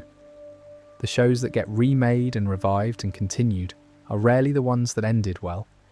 They're the ones that ended wrong, or early, or not at all. A satisfying conclusion is a door closing. A cliffhanger is a door left open with a draft coming through it. For 6 years there was a draft coming through Gumball's door, and every so often somebody would walk past and feel it. I'm not going to claim that's why it came back, but I'd be surprised if it was irrelevant. Let's go and talk about it coming back. One last observation about that ending, and it's a gentler one. For all the frustration around it, the final episode is not a bleak piece of television to watch. It's funny, it's well made, it moves at the same pace as everything else. The crew did not down tools and make a sad, portentous farewell. They made a Gumball episode, and then the world started ending in the last minute of it. There's something quite dignified about that. Nobody in the finished product is asking for sympathy, and the final image, whatever you think of it as an ending, is genuinely one of the show's strongest. Everything that had been hinted at for years arriving at once, with the character who'd been trying to warn everybody falling through the floor, still shouting. If you have to stop in the wrong place, that's a good wrong place to stop. I'd also say this. The show got 240 episodes. Most series don't get a fraction of that. Whatever happened at the end, this was not a project that was denied a life. It was a project that was denied a final sentence, which is a smaller loss than it feels like at the time. Right? The part where it comes back. And one absolutely final note before we go to the good part. Something that struck me while I was pulling all this together is how much of the show's late history is about waiting. Episodes finished and sitting in a queue for years. A film announced and then silent. A fandom on hold. A creator saying it'll be resolved and then a long gap during which it wasn't. Which is, of all things, a very Rob experience. Made, set aside, still there, waiting to be picked up by somebody with the authority to decide whether you're worth the space. I don't want to overplay that, but it does mean that the years between 2019 and the revival were, in a mild, administrative way, the show living out its own central premise. And then somebody looked properly, and it came back. Right, that part. The new one has a different name, and I think that's the right call. The Wonderfully Weird World of Gumball. Not a Season 7 with the old title, not a reboot with the same branding. A new name that keeps the shape of the old one, which is a very precise piece of positioning. It tells you it's the same show without pretending nothing happened in between. Let's do the facts first, then I'll say what I think of it. It's the first project greenlit under the Hanna-Barbera Studios Europe banner. That's the same studio that made the original, Cartoon Network Development Studio Europe, later Cartoon Network Studios Europe, now operating under the Hanna-Barbera name. So the show that was the first commission that studio ever made later spawned the first thing it greenlit under its new identity. That's a tidy loop, and I doubt it's an accident. Bocale returned to production. That was the non-negotiable, I'd imagine, for a lot of the audience. The first batch of episodes released in the United States on the 28th of July 2025 on Hulu and Disney+. That's the detail that surprised people most, I think. A Cartoon Network property arriving first on a Disney-operated service in the US. It then went out internationally from the 6th of October 2025 on Cartoon Network and HBO Max. A second batch, marketed officially as Season 2, released in the US on the 22nd of December 2025, with international airing from the 2nd of February 2026. 20 episodes in that second batch. Zav Clark composing. New cast for the kids, as you'd expect by now. Alkayo Thiele as Gumball, Hero Hunter as Darwin, Kinza Syed Khan as Anais, Teresa Gallagher and Dan Russell still there. Still Nicole and Richard, which after this long is starting to feel less like casting and more like tenure. There's a small administrative oddity worth knowing if you're watching it. The international airing order got shuffled relative to the streaming order. Episodes that sat in one position on Hulu appear elsewhere on broadcast, including the finale being moved out of the final slot. So if you watch it on television, in some territories, you may hit things in a sequence that doesn't quite make sense, and that's not you. On the content, the premise hasn't been reinvented. It's still Elmore, still the family, still an 11-minute joke per second structure. The synopsis material for the second batch gives you the flavour. A prom proposal where Penny fakes her own death, wild animals overrunning the suburbs, a student cult attempting a séance in the yearbook, an evil fast food empire, a sentient AI that develops feelings for Nicole, and an ongoing thread about Banana Joe and whether he'll wear trousers. That last one is exactly the correct energy. A revival that came back and immediately committed a multi-episode arc to a bananas legwear is a revival that understands itself. The thing everyone actually wanted to know, though, was whether it would address the ending. And it did. The finale of that second batch is called The Rewrite, and it goes directly at the cliffhanger. Without dismantling the whole thing for you, the boys get close to the truth about what Elmore actually is, and the response is that the story gets rewritten around them, and the awesome store comes back into it properly. That shopkeeper, the man in the van, is not just an eccentric with unusual stock. He turns out to be considerably more central than that, in a way that reframes a lot of earlier material. Rob is involved. I'll leave it at that because the shape of what happens to him is the sort of thing you'd rather come to yourself. There's also a neat bit of long game payoff attached to it. Way back in an earlier season, there's an episode that ends with a bright flash and a message appearing on a wall for the boys. A message stating it's from the future, that the strange things that happened that day were for a reason, and that it was all the work of somebody. And then the sender is never revealed, because Gumball and Darwin get distracted and forget about it entirely, which is very in character for both of them. That dangled for years. The rewrite gives you a good deal of context for it. Write my actual opinion and I'll try to be measured about it. Revivals mostly don't work. That's not cynicism, that's the base rate. The reasons are structural. The original was made by a team at a specific moment with specific pressures, and you can't reassemble that.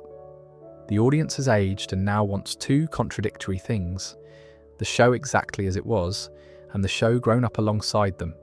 And the new version usually spends its first stretch reassuring everyone it's still the same, which means it's doing impressions of itself rather than making anything. This one mostly avoids that, and I think there are two reasons. The first is that the original show's format is unusually resistant to aging. There's no continuity to honour, no long-running mythology that needs a recap, no dead characters to explain. Every episode is a self-contained escalation, so a new batch can just start, and it starts and it's the show. The second is that the animation is visibly better resourced. That's the thing most people mentioned first. The revival looks genuinely good. Looser posing, more ambitious sequences, characters no longer locked to that middle season's three-quarter angle. It reads as a crew that had time. What I'd say against it, honestly, is that the new voices take adjusting to. That's not a criticism of the performers. It's the same problem the show has always had, and this audience has been through it 4 times already. But when you've watched the original run end to end, the ear settles into the last version it heard, and it takes a few episodes for the new one to stop registering as a substitution. It always has. It always does stop. And there's an argument, which I have some sympathy for, that the revival is slightly louder and faster than the original was at its best. The original had a real ability to sit still. The quiet Rob material, the parents' backstories, whole stretches where nobody was shouting. Some of that stillness hasn't come back yet. But that's a preference, not a fault, and it's the sort of thing a show finds again once it stops having to prove it's alive. What I keep coming back to is the sheer improbability of the whole sequence. A folder of rejected commercial designs, a support staff job at a brand new studio, a pitch about a school for failures, turned down for being sad, a series that ran 8 years, stopped mid-collapse without permission, sat in silence for 6, and then came back under a new name at the same studio, now called Something Else, with the same creator, and immediately went and answered the question it had left hanging. That's a ridiculous shape for a career, and an even more ridiculous shape for a cartoon. A bit more on the new run, since I went quite fast through it. The episode titles alone give you a sense of what it's up to. The second batch includes a promposal, a diary, a roast, a set of survivalists, a seance-adjacent summoning, a thing about labels, a thing about scores, a thing about tracking, an episode called The Sonder that I mentioned earlier when we were walking around town, and one called The Cheap Mass, which is presumably doing to the winter holiday what the show has always done to it. There's an episode about homework. In a show this surreal, an episode simply called The Homework is a statement of confidence. The AI storyline is the most obviously contemporary thing in there. A sentient system developing feelings for Nicole is exactly the sort of premise that would have been science fiction when the original run started, and is now a slightly uncomfortable Tuesday. The show being back at a moment when that's a live cultural anxiety is good timing, and this series has always been at its best when it's chewing on something current. The evil fast food empire is the other one, and Joyful Burger has been sitting there since season 1 waiting to be escalated, and the trousers arc, Banana Joe, and whether he'll wear trousers. I keep coming back to it because it's a perfect encapsulation of this show's priorities a genuinely contentious question about a banana's dignity, treated with the same weight as a threat to reality. Now, on the streaming situation, because it's the thing that surprised people. A Cartoon Network property arriving first on Hulu and Disney Plus in the United States is an unusual arrangement, and it tells you something about how the business has moved. The original show was a broadcast product built for a channel with a schedule, with episodes designed to be aired in any order at any time. The new one arrives as a batch, released at once, for people who'll watch 6 in a sitting. That's a different consumption model, and it does slightly change what the format is for. 11-minute self-contained episodes were originally a scheduling requirement. Now they're a binge format, which turns out to be an even better fit. They're perfectly sized for the one more problem. The international arrangement on Cartoon Network and HBO Max, some months behind, is the sort of split that used to be standard and is now increasingly odd. It also produced the airing order shuffle I mentioned, which I do find funny. A show about a world where the broadcast order can be manipulated, being broadcast in a manipulated order. On the naming, since I opened with it, the wonderfully weird world of Gumball preserves the rhythm of the original title exactly. Same shape, 2 more beats, 1 adjective swapped, and 1 adverb added. That's a deliberate piece of design. It reads as the same brand at a glance, and as a distinct product on a shelf. It also does something useful, expectation-wise. Amazing was the old promise. Wonderfully weird is a more accurate description of what the show actually turned out to be. So in a sense, the new title is the honest version of the old one. Reception-wise, the general shape of the response has been positive, with the animation getting most of the specific praise. The recurring note from people who'd been watching since the beginning is that it feels like the same show rather than an imitation of it, which is the highest bar a revival has to clear, and the one most of them fail. The other recurring note is about the voices, which we've already covered at length. Now, one thing I want to flag that I think is genuinely interesting about the timing. The original series ended in 2019. The revival arrived in 2025. The audience that grew up with the first run is now, broadly, in their 20s. And the new show is going out on services those people actually pay for, rather than a children's channel they've aged out of. Which means the show has, at least partly, followed its audience rather than replaced it. That's a rarer thing than it sounds. Most children's properties refresh their audience every few years and let the old one go. This one has come back to people who were 12 and are now 26. I don't know whether the writing is consciously aimed at that. But an episode built around the concept of Sonder is not a 9-year-old's episode, and neither is a plot about being tracked, or one about labels. Finally, the thing I keep turning over about the studio. Hanna-Barbera Studios Europe. That's the name over the door now, and it carries a fair amount of history, Hanna-Barbera being one of the foundational names in American television animation, and the branding having been dormant as a production entity for a long time before it was applied to this operation. So the first thing to come out under that revived name is the revival of the first thing the studio ever made. I like the symmetry of that enormously. It's the same trick the show plays with its own characters. Take something that was set aside, bring it back, and give it a job. The Reject School never even made it to a first season, eventually. One last set of thoughts, and then I'll wind this down properly.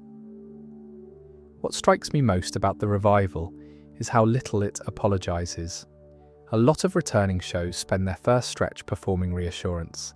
They restate the premise, they reintroduce everyone, they do a nostalgic callback in every scene, and the effect is that the new episodes are about the old episodes rather than being episodes. This one mostly declines to do that. It starts, and it's the show, and it assumes you either remember or don't mind. The callbacks that are there tend to be rewards rather than explanations. If you know, you know, and if you don't, the joke still functions. That confidence is the single healthiest sign about it. A revival that's nervous makes nervous television. The other thing I'd point at is that it hasn't softened. There was a reasonable worry that a show coming back after 6 years on different platforms under a rebranded studio would come back sanded down, safer, gentler, more careful. It hasn't. The material is still mean where it needs to be, still uncomfortable in places, still willing to let a character be genuinely humiliated. The premises in that second batch, faking a death for a prom invitation, a student cult, an AI in love with somebody's mother, are not the premises of a cautious production, and it went straight at the cliffhanger rather than tiptoeing around it. It could easily have avoided that. It could have run 2 or 3 batches of comfortable episodes and left the big question for later, and nobody would have been able to complain because the show was back at all. Instead, the answer arrived in the second batch's finale. Now, what happens next I genuinely don't know, and I'm not going to guess in a way that sounds like knowledge. The film's status is what it is. Whether there's more of the series depends on things that get decided in rooms none of us are in. What I'd say is that the show is currently in the strongest position it's been in since about 2016. It's back, it's well made, it's on services people actually use, it has an audience that grew up rather than aged out, and it has, for the first time in its life, resolved the thing that was hanging over it. That's not a bad place for a folder of rejected commercial characters to have ended up. One more, and then the wind down. Something I'd like to flag for anyone planning to actually watch this. You do not need to have seen the original run to start the new one.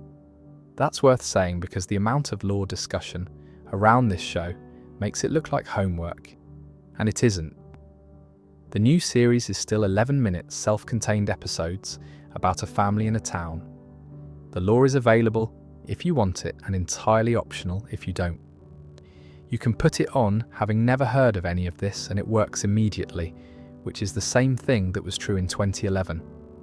That's a rarer property than it sounds. Most shows with this much accumulated mythology become impenetrable, and then the mythology becomes a wall around the audience rather than a reward inside it. Gumball has kept the door open the whole time, which I think is a large part of why it's still finding new people 15 years on. And if you do want the lore, well, you've just had 4 hours of it. I've been talking for a while now, so let me wind down. If you're still awake, and there's no requirement to be, the thing I'd leave you with is the photograph. That's still the bit that gets me. Somebody went out with a camera, took a picture of an ordinary street, brought it back to an office in London, and then put a cat on it, who was originally a dog, standing next to a peanut, who was originally an advert. And that's the town. That's all it ever was. A collection of things made for other purposes, arranged in one place, lit consistently enough that your brain accepted it as somewhere real. There's a lot I didn't get to. The music properly, there's a whole conversation about how the score holds all that mismatched imagery together, and I only touched the edge of it. The individual big episodes, which each deserve their own hour. The background characters with the fully documented lives, which is a rabbit hole I've been down and would happily go down again on camera. Anton alone could carry 20 minutes. Some of that might turn into its own thing at some point. We'll see how I feel. For now though, I hope this was decent company. That's really all these are meant to be. Something to have on while the room's dark and you're not quite ready to be alone with your own thoughts yet. One more thing before I stop though, since I've got you. The thing I find myself thinking about most, after all of this, isn't the void or the ending or any of the clever structural business. It's the folder. A person spent years drawing characters for clients who didn't want them, and then kept everyone. Didn't bin them, didn't redraw them into something more sellable, just kept them in a file for years with no plan. And then a job came up where keeping them turned out to have been the entire preparation. I don't have a lesson attached to that. I'm not going to tell you to hold on to your unwanted work, because most of the time it stays unwanted, and that's fine too. But there's something in it I keep turning over on quiet evenings, which is that the material didn't become valuable because it improved, It became valuable because somebody found the right container for it. The characters did change. The frame around them did. That's more or less what the show's about. When you strip everything else away, Rob doesn't get better. Richard doesn't get competent. Molly doesn't get more interesting. The town doesn't get fixed. What changes when it changes is whether anybody's looking properly. Anyway, that's me done for tonight. If the room's dark and you're still awake, I hope this made it a bit less quiet. And if you drifted off somewhere around the school corridors, that's ideal, honestly. That's the job. Sleep well. I'll talk to you in the next one.